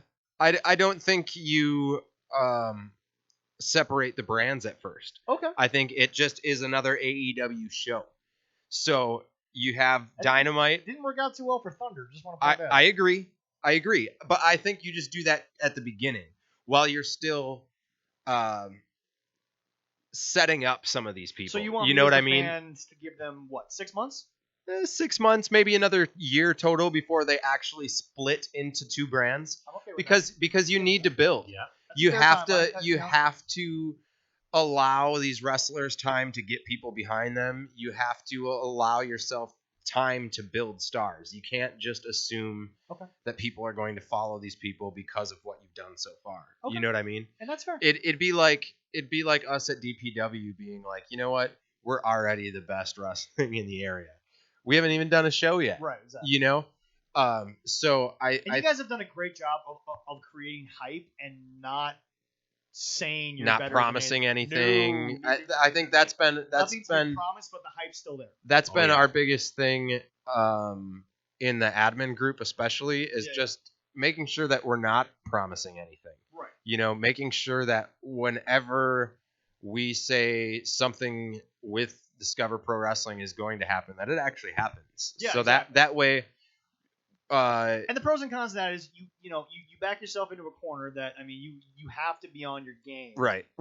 Whereas again, no one's going to give you the forgiveness of a WWE or I guess as a Minnesota reference, no one's going to give you the leeway that say First Wrestling has, right. Where if something doesn't happen there, the fans are a little more forgiving because they've been doing what they've been doing at such a high level for so long. Correct. I mean, if you really think about it, with DPW 1 getting canceled, that could have been damning in itself. Right, exactly. You know, I think Eric handled that very well. I can't even. He's been sympathetic, but he's also been unrelentingly passionate in fuck you guys, it's still gonna happen. Yep. Yes. Which is absolutely. Which is the attitude that a promoter has to have is fuck even my own fans. I have to do what I believe is best. Right. You like it, cool. You don't, whatever. And I think once we get around to actually putting out the first event, I think people are going to be really surprised. I will be there backstage helping out. Awesome. Oh God, yeah, awesome. We'll be there every second week. All I want's a hot dog and an interview with somebody. That's all I need. Well, just one. I'd go 3. The thing. One hot dog or 3 hot dogs or 3 interviews? You gotta be specific. We got the man here for only one day. Both. Okay. And a Coke. The nice thing with Eric too is, I mean, he's done a really good job of putting together a solid team with me, as far as like the Discuss Pro Wrestling side of things and the online presence. You got me, Jacob, Abby, and Cal, and all of us so kind of. I'll be someone working for Abby. This will be fun. Her and I already have heat. All right. I'll have to be the buffer there. What's nice is it's kind of, we all kind of have our own reasons for loving wrestling, you know? And so, like, Jacob, for example, is more of the New Japan Pro Wrestling, Noah, we had him all of that stuff. We've had Jacob on here before. Awesome. Yeah, that was a great show. It was fantastic. Loved him. And so it's really, for me at least, ever since he's come onto the admin team, it's been nice because I never had much exposure to the Japanese wrestling stuff. Fair enough. So seeing him post all this stuff and being able to find, for lack of a better way to put it, the right matches to go check out to get into that stuff. You know what I mean? Because if you, I guess for an example, you're not into AEW that much. So if I were... No, I'm just use this as an example, right? So if I were to just take any old AEW match and hand it to you and be like, here, check this out. What do you think of this? Give me Lance Archer versus Joey Janela. Give me Pac versus Kenny. Maybe I'll be a little more. The same goes for any wrestling promotion. If you hand someone the wrong match, they're automatically not going to be into it. Yep. So it's been nice to have someone who's so into the Japanese style wrestling and stuff to kind of be like, hey, this is what it's all about over there. If you like this, you'll really dig it. That's fantastic. All right, so here's the deal. It is called Subject to Change. I want to get through two more things. If you're all right with that. Yep. Leroy, you have the results of the big NXT show, New Year's Evil, hosted by the most electrifying voice in all of NXT, Mr. Dexter Lumis. Wow, I feel the sarcasm there. He doesn't speak. He was at the commentary booth and Wade Barrett was scared shitless. It was great. Okay, so obviously the fight pit was postponed due to an injury to Timothy Thatcher. We didn't get that. I was really looking forward to it, but so was I. This show was solid from bell to bell. Love it. First and foremost, I want to point out, without the fight pit, I think that's why the Garganos had that long segment, was they had to fill the 2-hour time. Fill the void. So we'll just mention that off the bat. But okay, so we'll do what we normally do. Give me the match, and then we'll give kind of some quick thoughts about it. But we're not going to go delve too deep just because of time-wise here. But okay, first match of the night. The first one they got on here, Karrion Kross and Damian Priest. It was exactly what it should have been. It was big man versus big man. There wasn't the animosity of guys who were in a 6-month feud, but there was enough animosity to where I was believing in what they were doing. Damian Priest, once again, looks like a star. He's Razor Ramon, without the problems. Damian Priest might be the first Razor Ramon style character to actually win a world title because he believes in wrestling. He loves what he's doing, and he's so organic. I saw him actually debut in Ring of Honor as Punishment Martinez. Oh, that's dope. He was at Masters of Craft, actually. And much more of a bodybuilder look at the time and much skinnier now. But just, he is, again, taking a shot here, but it's true. He is what AEW wants Luchasaurus to be. Yeah, I could agree with that. Damian Priest is the polished version of what Luchasaurus could be. All right, next match. Definitely. And by the way, Karrion Kross comes back. I'm so glad he's back. Immediately believe that he's ready to go right back to where he was. Oh yeah, I like that he's back because he has that blonde eye candy that goes. He brought the wife. Scarlett Bordeaux. Oh my god! The smoke show. She is a star. Oh yeah, she's great. And by the way, she has Charlotte Flair charisma without having to talk. I've loved her since she started getting shit for doing the smoke show on Impact. Yeah. Way back.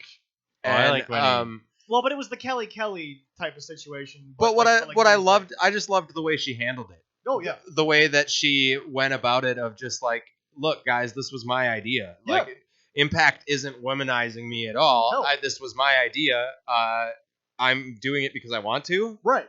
Duh. But once again, it goes back to learn the information of why someone's in a segment, as opposed to they're being forced. Right. Anyway, Leroy, next match. All right, Santos Escobar and Gran Metalik. This was clearly going to be, although they did tease me a little bit, clearly going to be Santos Escobar winning. There was no doubt about that. Yeah. But it showed off.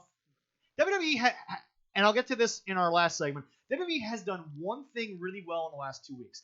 They have made people lose, but they have shown them as great. Grand Metalik showed why CMLL held on to him for so long. Why he was a finalist of the Cruiserweight Classic. I can agree with that. Grand Metalik arguably looked better than Santos Escobar, but Santos Escobar isn't being El Hijo del Fantasma. He's being Santos Escobar. He is the boss. He is not the man getting his hands dirty.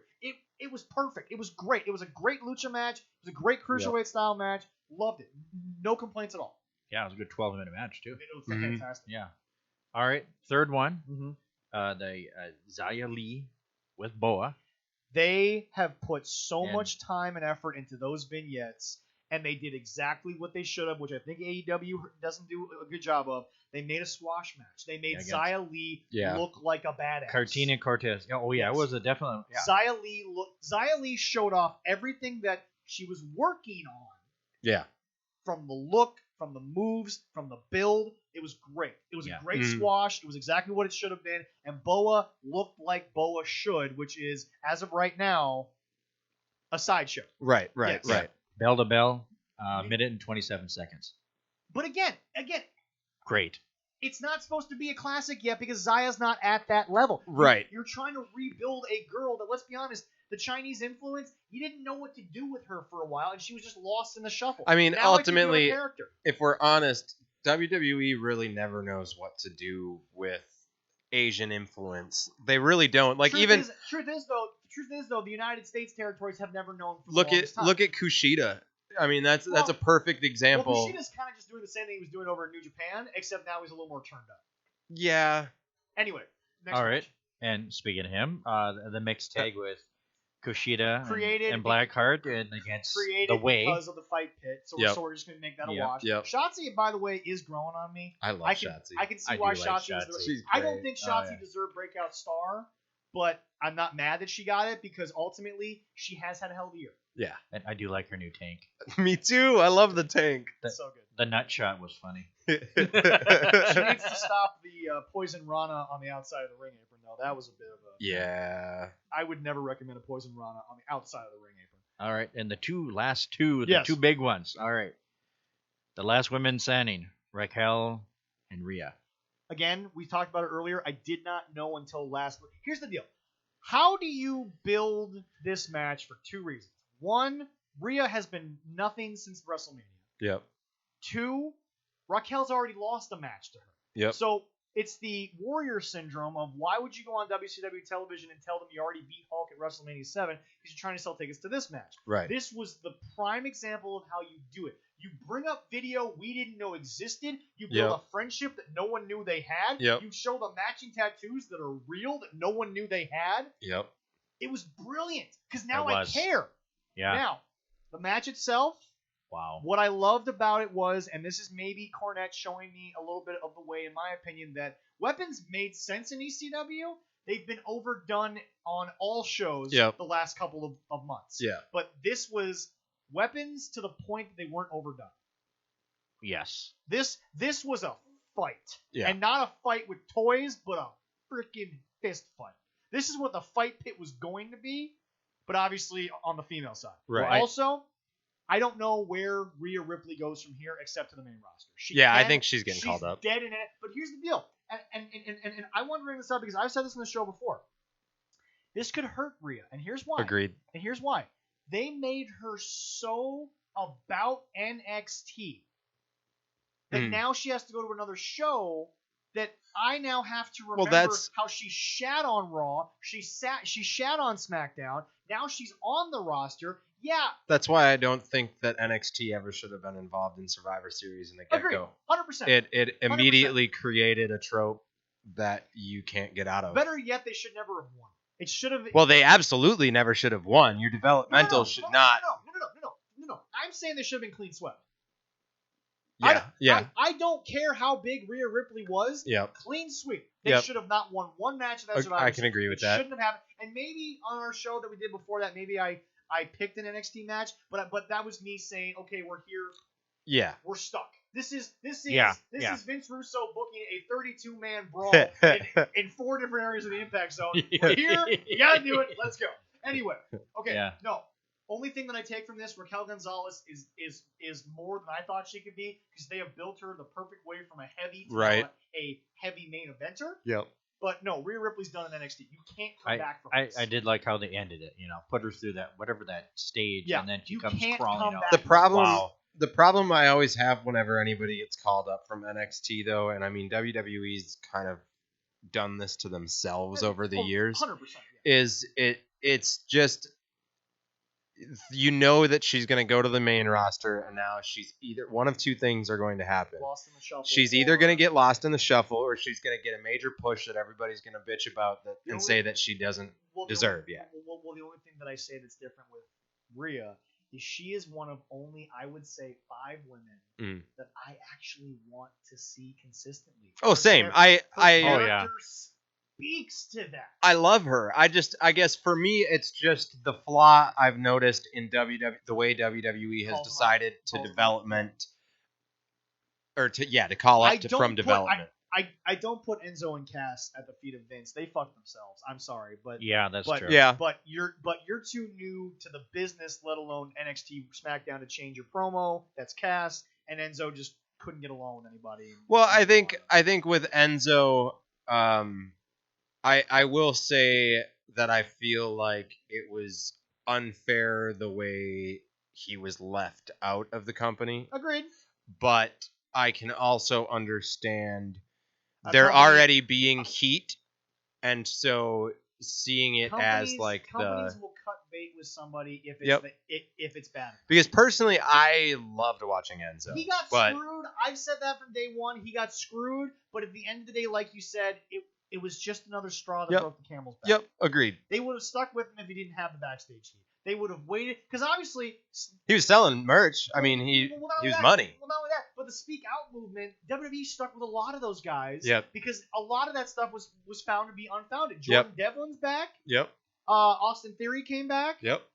Keith Lee obviously was not a victim of it. He was he was a victim of something that he said during it. But WWE stuck with the right people. Yep. With the right people, they stuck with. And that's my whole thing there. But anyway, no, Raquel Gonzalez, I can't wait to see her take the torch in NXT. I want to see her and Io Shirai 4 different times. I love Io Shirai. If it's built right. Well, Io Shirai, we talked in the show, she's the most fluid.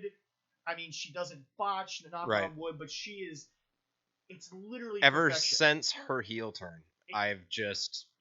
I hate to say this, and I don't want to put this kind of expectation on people. It's literal perfection. It is. It's for me. There's nothing wrong with what she's doing. Zero. For me, it's like Bayley's heel turn. Yes. It's been gold from day one. It's just Bayley was more of a surprise. I always felt Io could do it because of the fact that Io has always listened to Evil, her fiance over in. I think for me, I always felt like Bayley could do it. I just felt like she was selling so much merch that WWE was never going to pull the trigger. It was going to be another John Cena situation. Yes. And when they pulled the trigger on it, I popped. I was like, "Oh my God, we're doing it!" Yes, it's good. When she stabbed the buddies. Oh, the axe! Oh, God, I love that. Was great. Anyway, okay, so loved it. 5-star match in my opinion because of what it gave me. And once again, Rhea Ripley, Rhea, you might have dug your own hole by going so deep in NXT. That's all I'm saying. Agreed. And now, final match: Finn O'Reilly, number 2. Okay, here's the deal. The first match. This is where AEW. This is where people will call me a hypocrite until I say what I'm saying. This is the opposite of AEW's bad booking of classics right away. O'Reilly and Finn was an accidental build. Yep. It was an accidental, it was supposed to be Finn and Kerry. Yep. So this was a complete, as I said earlier in the show, instant chemistry, instant believability. Yep. This was an accident. The first match. That was a good accident. It was a beautifully done accident. The fact that Dave Meltzer didn't give that a 5. What's a 5-star if not that? Oh, definitely. I'm sorry, but what's a 5-star? And maybe I'm a WWE homer, but what's a 5-star if not those two guys in a that was the American version of Walter and Dragunov. Oh yeah. Which is still the best match of the year. Yeah. Just, oh my. And it's funny. I've watched that match 84 times. I'm not joking. I have gone 20 minutes 84 times on those two matches. Yeah. And they both ended up in the hospital in their first match. I also love the build because remember what I said earlier about Rhea and Raquel, that match already happened. Well, why do I believe this? Because Finn used the most minuscule thing that nobody thought about till he said it. I won, but all you're talking about is that broken jaw. I won. Yep. Where's the adulation for the prince? Why am I not celebrated as your almost king? It's because you're the one who got the jaw busted. Kyle was there the next night. Right. Kyle's been on TV. Right. Kyle's been in a match. Yeah. So it was perfectly done. And by the way, knowing full well that Kyle is now going to go do his own thing, not breaking off of Wwe, but Kyle's now going to be more of a singles guy. It was perfect because Finn got to win, stay dominant. It wasn't too long that you gave me the second match the same way you gave me the first one. I didn't get worn out. It was about 12 minutes. It was beautifully done. 17. 17, okay. Yeah. It was about it was the same hard hittingness that the last one was. Right. But it was more condensed, it was faster, and I enjoyed it every second of it because again, these two guys, they just smack you. And they both ended up in the hospital again, they say, for other different injuries. But so your like thoughts Finn on was his arm and then Kylie with the jaw. Yeah. So I think it's interesting they did Yeah, that, yeah. you know.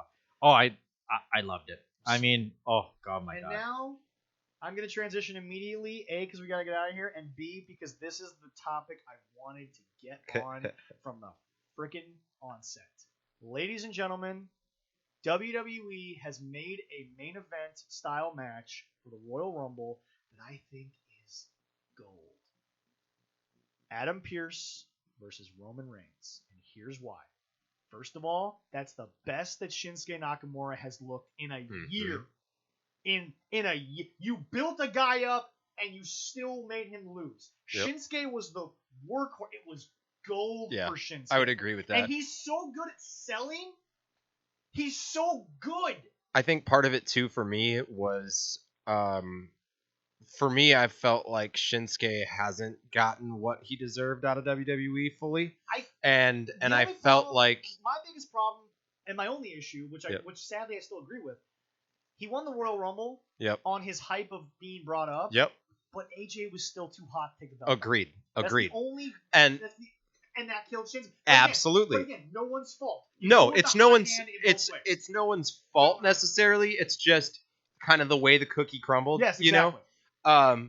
But what was nice for me is it was a good reminder. In one night, the way that Roman built Kevin Owens over 2 months. Exactly. Kevin Owens is back. It was.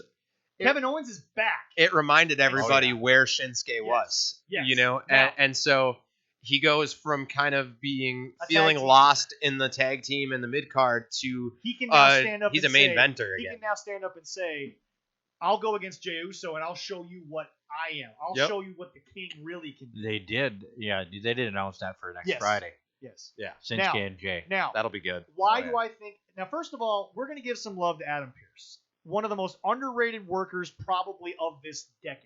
I could agree with that. Or of this century, I would say. There you go. Literally the first 21 years. Because 5-time NWA World Champion. He made the NWA title relevant after Jarrett lost it in TNA. Because at that point, it was Jarrett kind of giving him what he felt. I don't think Jarrett's really the world champion main eventer that he thought he was. Right. He gave himself that when he was in TNA. I would agree with that. TNA early on was Jarrett getting what he felt WWE should have given him, but you were the Intercontinental Champion. That's your peak in wrestling. Yep, I would agree. But now, I love Double J, but that's your peak in wrestling. But now, Adam Pearce was a big fixture in the Jim Cornette Ring of Honor time, which was the peak of Ring of Honor in my opinion, both in ratings and in talent. Yeah. Adam is a good worker. He worked a lot in the Midwest area. He's worked a lot in Minnesota, Wisconsin. So he's no scrub, and he's only 42. He's probably not in ring shape, but he's only 42. So maybe we can see flashes of Adam Pearce in this match. But here's why I love it. Roman Reigns is supposed to be a god. Right. Why not enhance... Roman Reigns is the prime example of, again, my issue with AEW booking. He needs one prize fight in this whole gimmick, and it's when he loses. That needs to be the only prize fight of this whole gimmick. Adam Pearce getting thrown in, the way they built it, the way they've done it, the way Roman's come in, the way Paul's talked, it's flipping gold. But I am not the type of fan who is like every title match and every pay-per-view has to be a classic. Right. The Royal Rumble is a write-off except for the Royal Rumble match. Yep. It's a write-off. Absolutely pay-per-view. agreed. If there's not the year that Brock Lesnar was in the match, like, oh great, it's no defense. I didn't care. Well, it's like when you go into Hell in a Cell, for example. Do you care about any other match other than what's happening in the cell? The 3 cells? No. Or when you go into Money in the Bank, do we really give a shit about anything that's going on? They're there because it's a contractual obligated thing. Absolutely. What you're there for, and I mean, I will say that I feel like WWE needs to get away from this trope of like this is the main event of this pay-per-view because it's the pay-per-view's name. Fair enough. I think that's run its course. No, 100%. There was a time when it worked, and right now, which is why I didn't mind Great Balls of Fire, because at least it was something different. They were trying something. Not only was it different, but it didn't give me any expectations. I will say that first logo sure did look funny, though. That first logo did not help y'all, boys. But I mean, I think that WWE needs to get away from that trope. Okay, fair enough. And once they get away from that trope, that's when you will start to see the matches mean more. The matches mean exactly, because right now, I mean, you go everything's in the cell now. Well, not only that, but every pay-per-view other than SummerSlam, really.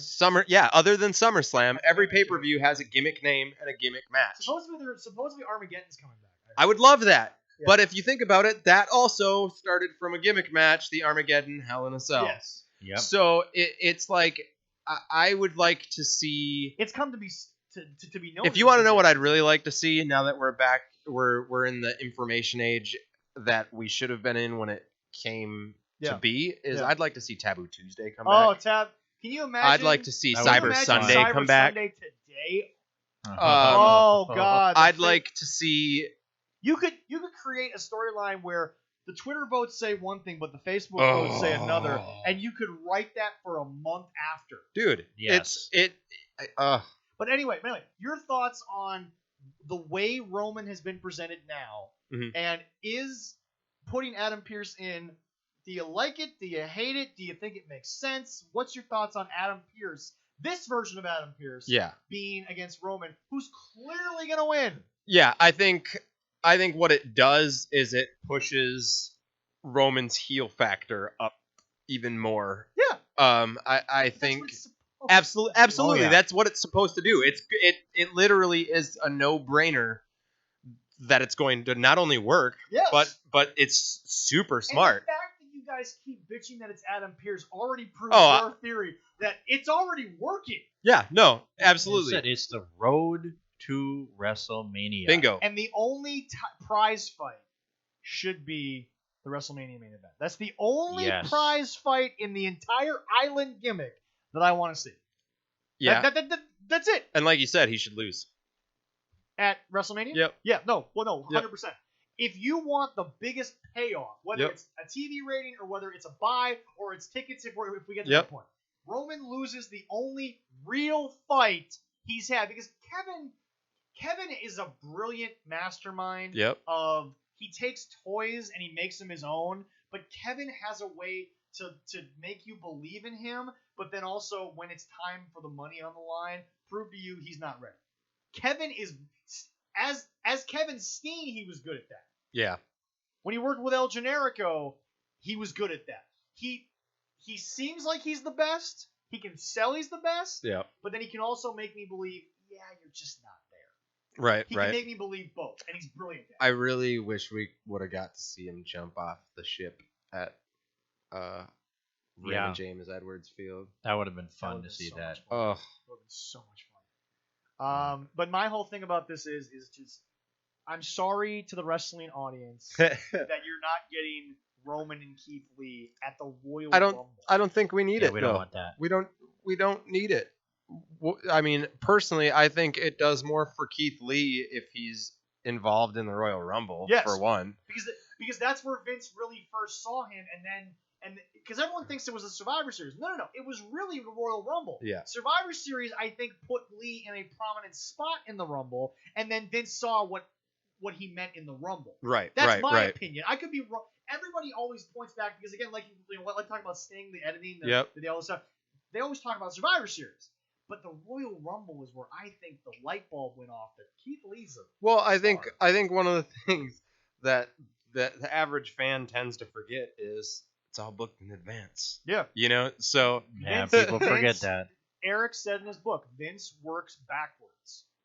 He writes the WrestleMania card, and then he fills the rest of the 364 days. Which is also why he winds up being booked in corners sometimes. Yeah. Because he's working from WrestleMania back, and then all of a sudden so-and-so gets injured, who's a big part of everything from here Kofi to Mania. WrestleMania. Kofi Mania. Yeah, perfect example. Kofi Mania. Yep. Not that Mustafa Ali was going to go on to wrestle. I'm not Right, saying right, Mustafa. right. And by the way, nothing against what I feel Mustafa Ali actually believes in real life, that I think he's being held back a little bit. That's kind of going into his promos at least. Mustafa Ali was not going to win the Elimination Chamber. Wasn't happening. No. Stop telling me that, Kofi took it. No, he wasn't going to win. Kofi's just that good. Kofi just... Oh yeah. I think Kofi Kofi got lucky. No. Here's the deal. Kofi is as athletic as anyone on the roster. Agreed. Bar none, no question. But once again, it's not a black factor. He was always missing something. But he got lucky, and much like when someone gets lucky in life, for some reason they just all of a sudden the adrenaline kicks in. Yep. And It just clicks. and you reach a level that you were never at. Yep. And Kofi, he shot that shot. It worked. He performed at a level that, and by the way, we've talked on the show 1,000 times. Kofi's reign was actually great. Yeah. It had rivalries. It had blasts Yep. from the past that he fixed. Yep. It was a fairly long reign, even in this modern era. Yeah. Yeah, And definitely was. the ending was exactly what it should have been. It made Brock look like Brock. Yep. Yeah, no, I felt like that was booked. I didn't Very hate solid. the ending because it's Brock. Right. And I think that's, one of the things that people that like to hate on WWE all the time get off and on WWE about at is... least kind of puts up that little middle finger to the side saying we're still going to do it. I at least have respect for the fact they're still going to do their... Well, yeah, I mean, I that's partly why I always love when they bring back Goldberg, because it's kind of like them being like, yeah, we know you don't like him, but he brings us money, and you're still gonna watch. So you're still gonna watch. Just sit down and shut up. It's the same thing with You're Brock. still going to go to the network. You're still gonna pay I the guarantee you, Damn right. if Goldberg beats Drew, and then Brock comes back, everyone's gonna watch it. You're gonna. Guaranteed. Not to mention the fact Drew has proven to me with the loss to Orton that what was reported is true, that he's going to become a Cena now, in the sense that he's always going to be around the world title, whether he holds it or not. Well, and I think the loss helped him. The loss to Randy actually helped Drew. I don't care if people said they were, let's hand Randy one more title. No, it made Randy's just that good. Okay? Hear me out. If, let's say, take Bobby Lashley. Yeah. If Bobby Lashley could do what Randy did for Drew in that segment, it would have been Bobby. Yeah. But Randy brought the best out in Drew in that moment, so it made sense. Right. Yes. I hate that people are like, why give it to Orton for 1 week? Because it gave Drew another level. It did. Stop hating on what they give you when it makes sense. And look at what they gave you, and when you have all the information in front of you, if you still hate it, that's fine. I watch AEW. But all the information, as I explained with the schizophrenicness, I still have a problem after all the information. But I've given them their chances. I give them their shots. Give me what you want. The problem is that sometimes I believe they don't know what they want. That's my issue. It's not the actual in-ring work. Yes. I'll criticize that when it's bad. But I've said on AEW, I don't watch Jon Moxley because Jon Moxley puts on bad, garbage, TNT style ECW death matches. But it's not bad. Yeah. It's just not phenomenal like a Cody match because there's not a lot of storytelling to it. The Eddie Kingston was an outlier. That was great. I loved that. That was a so good good. one, yes. But my point is this. I'm not going to talk or criticize about something that I just know what it's going to be. A Jon Moxley match is going to be a Jon Moxley match. Yep. When it was the Kenny and Jon Moxley the first time in the Lights Out match, it was absolute horse shit. Yeah. Because they tried too much. Yep, agreed. When it was Moxley versus Kingston, I'll review it till the cows come home because my God, did it add another layer to Kingston. It did. But guys. It actually, honestly, I think that match is why Kingston's still around, to be perfectly honest. Oh, yeah. I think it was pretty obvious that they didn't know what to do with him. Easily. And he fell into that. Yep. And it worked so well. But that's my point, and we'll wrap up on this. First of all, thank you so much. Oh, absolutely, man. This is fun. This will be the first of many thank yous that we'll give you before you walk out. Of course, yes. No, it's just, why shit on something when it makes sense? Okay, I hate that Adam Pearce is in the match. I'm not supposed to be happy he's in the match. How many times do I have to put that on screen? And this is what my fiance hates about watching wrestling now is she hates Corey Graves. Okay, so on our YouTube page we have the wonderful Allison Chronicles. That is my lovely fiance, and it's basically I film her live. Yeah, I've seen a couple of them during Raw, SmackDown, and NXT. Just and she pretty her much Corey rant. Oh my god. She pretty much just shits on Corey Graves. The problem is, the more we film you shitting on Corey Graves, the more they're gonna put Corey Graves on television. The more you hate the fat jokes on Otis, the more fat jokes you're gonna get on Otis. Yep. That's wrestling. Absolutely. To quote Jake from the Hall of Fame, we fuck with your emotions. Get over it. Yeah. Love it. Oh God, yes, we do. Well, I mean, I think that's why you had so many die-hard wrestling fans when Roman had the leukemia bout again, right? Yeah. I think that's why you had so many die-hard wrestling fans that were like, could this be a work? Would they go this far? Well, would they? Well, but here's the deal. Would Vince go this far? Well, but here's the deal. That's the bad part, yeah. But here's the deal. Attitude Era, yes. Right. But in the Attitude Era, you would have done a transgender man and woman match situation. Absolutely. And you would have pushed that. But the culture of the world would have accepted it. Right. Nowadays, it's an insult to the LGBTQ community, which my lovely fiance is a member of because she is bisexual. Mm-hmm. She doesn't care. That's who she is. Right. But it's an insult to them to make fun of that. Agreed. But remember, we talked about the Karen culture. Yep. In that you don't care, but then you do. The LGBT community doesn't care if you do that in a movie. Mm-hmm. But this is also scripted. This is also work. Right. But because it's presented seriously, you don't want it to be seen. Right. So, as much as I am a wonderful supporter of the LGBTQ community, it would bring them so much heat in that women's division if a man turns into a woman and again, Nyla Rose, this is your choice. I will not bring up your male name. Right. This is your personal decision, and I will call you Nyla Rose forever. But my God, the heat you could create. Right. And the territory days are like, we couldn't write this shit better. Dusty's sitting there like, damn, I wish I had that back in the old Mid-South days. That's where I felt like part of me feels like they made the right decision, and part of me feels like they didn't make the right decision by not putting the belt on Nyla first. I understand why they didn't. Give her the belt first. Riho fights for it. Right. Great. I understand. David versus Goliath. I understood why they did it the opposite way, but I also can see the money on the wall if you do it the other way. It didn't give you a longer-term build. Right, because you would have had heat from places that don't even care about wrestling if you put it on Nyla right away. Oh, yeah, definitely. Riho was incredibly over with their audience when they debuted. Right. The cute little smiley Japanese girl. But the problem is, America, you guys are not the only people that they now have to cater to. Right. Absolutely. You were all in your little basements. You were all enjoying the fact that this was your thing. But welcome to the mainstream. Right. I'm a metal guy. Yeah. Hard rock, heavy metal.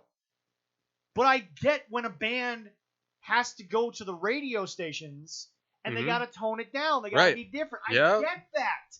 I don't hate on them for. I can stop listening to the music because that's just how I feel about the music. Right. But I'm not gonna separate the fact that, prime example, Whitechapel, the first 3-4 albums are fucking sex in a goddamn CD for me, folks. They're so good.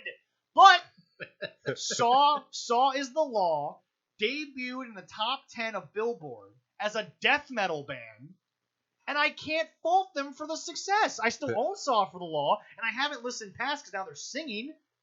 I don't hate the guys for doing it, but I won't buy the music. I'll listen to it if it's live, all that stuff, that's fine. But I don't have to support the decision you made in the way that people think I have to. I don't hate Whitechapel because they did Saw as the Law.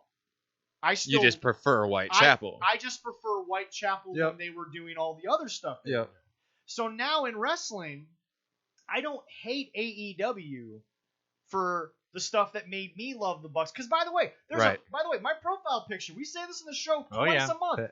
It's me and the Bucks. I paid my $30. I stood in line, and I got a picture of the Bucks. I said thank you, and they were nothing but cordial. Yeah. Great guys. But I can still hate what you've become, which is a highlight reel of yourselves. Totally. Every match has to be, we did this spot at Wrestle Kingdom. We did this spot at New Year's Dash. We did this spot at a small town in Kansas. Every spot doesn't have to be in a 20-minute match. Right. That's my only thing with the Bucks. Yep. That's it, boys. Write a book, don't care. Wink at the camera. The wrestling fan in me is hurt because obviously I don't want the world to be that judgmental of a right. But that's me being a metal guy. But here's the deal. If they sit here, I will just say, guys, I know you're capable of more. So give it to me and stop being a highlight reel, because now you don't have to be the highlight reel. You're not in San Diego, Santa Clara, Rancho Cucamonga, where they're booked from. Yeah. You don't have to give me a 20-minute match on a 4-hour show in hopes that the booker will give you $500 more next time and buy your plane ticket. Right. You have 50-some shows a year to give me what you want. So give me 40 of them where they're just bullshit. Yeah. But give me 8 serious ones. Instead, I get 48 of the exact same content. I get what you're saying. And by the way, I think that's a fair assessment of the Bucks. Yeah, no, I'd say honestly, that's pretty fair. Yeah. I'd say that's pretty fair. I think with the Bucks especially, they need to quit going off of the same format style. Well, yeah, it's just like, for example, as soon as they hit the Meltzer driver, you know what's coming next. Yeah. You know, it's like also I hate to say it, they're the ones who made finishers irrelevant. Agreed. I'll completely agree with that. TNA started it when they were back on Fox Sports. Yep. Because their matches would end, and I'm like, that's not the right moment to end the match. Mm-hmm. Like, the crowd's not ready for it to end, and now all of a sudden the crowd has to react. But now it's, okay, you got him. You had him. You got half of them. Then you end the match. Yep. That's my only thing. Is like you said, the Meltzer driver leads to this, leads to that. And I think some of that comes from mainly working indies, right? You know, and so my hope with AEW at least is that as you've got guys like Sting, as you've got guys like Jericho, Taz, as these guys all start working for the company, I would even say Tully and Arn. Oh, absolutely, yes, absolutely. Jake. As you've got all of these guys working for the company, I think we're slowly gonna start to see things. But you gotta listen. But you gotta listen because Brandon Cutler, you were very disheartening of Jim Ross. I'm sorry you were. Right. I don't care what you believe, Brandon. Jim has booked wrestling before. Mm-hmm. Jim has been on booking committees. Yep. Jim knows what he's talking about, and that's my only pride. And by the way, okay, prime example, world history. The Romans didn't really do a lot in terms of inventing. That was the Greeks.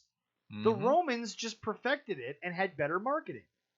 So why does AEW have to be so against the grain that they're like, well, we can't, why put a match together the way WWE does? because it works on American television. Just do Right. it your way, do it better, and maybe, just maybe, you'll see the results you thought you were going to see. That's all I'm saying. And I can that's agree with that. And you know what? This is our first ever show to hit 3 hours. I love that. and the best part about it is we just love, and it's funny, we actually started a bit earlier, so we're not even out that late. This is actually around the time we usually wrap up. I thought we actually did hit a 3-hour show before this. Yeah, but I'll have to look that up. we have to look it up. But anyway, The best part is it's just 3 hours doesn't feel like a task either. It's easy. Well, okay, first of all, you're coming back. Oh, for sure, I'll come back. Oh, God, you live yes. in the area. If you want to do this 3 weeks in a row, we're not saying no. The seat's always open. Oh, yeah. If you're free, just text me that morning and Cool. and we'll send you the list. But anyway, thank you so much. Absolutely. Ladies and gentlemen, find him at discoverprowrestling.com. Discuss Pro Wrestling. Yep. Also on Facebook. Wonderful place there. And again, And you you- guys take people from all over the country in that thing. Oh, yeah, It's great. absolutely. Anywhere in the And country. And you can find us there, too. And you a find link us to in there too, because we're both in there as well. We're also now officially on discoverprowrestling.com. We're also on Spotify. Our YouTube channel is going to have a few more things coming this way. Leroy I'm is working now on it. tirelessly to get all of our old shows on our YouTube channel for you guys. Can't wait to have that. Once again, Spotify, iTunes, all those places. Thank you guys so much for listening. And I want to give a shameless plug because this happened in a couple weeks. I was on there for the Survivor Series, Talkers Tuesday. They're doing it again for the Royal Rumble. Fantastic. It's going to be the Tuesday before that. Yeah. I talked to them. We're going to get in there. Hopefully, we'll get Derek and Marcus or somebody. We're going to get a few people from the PWL on there. Sweet. Yeah. Love it. So we'll talk about it again. Yeah, I'll try to pimp them out that. as much as But possible. anyway, Corey, we love the idea of what you guys are doing over at DPW. Can't wait for that to actually happen. It's going to be a lot of fun, man. And like I said, shamelessly come on here and plug it every week. We don't care. Will do. But no, we're pretty good at that too. But yeah. We're really good at that. Darren loves us. We're the best group of listeners I've had in 15 years. But anyway, thank you guys so much for listening again. For me and Leroy and Corey, of course, we thank you guys so much, and have a wonderful day.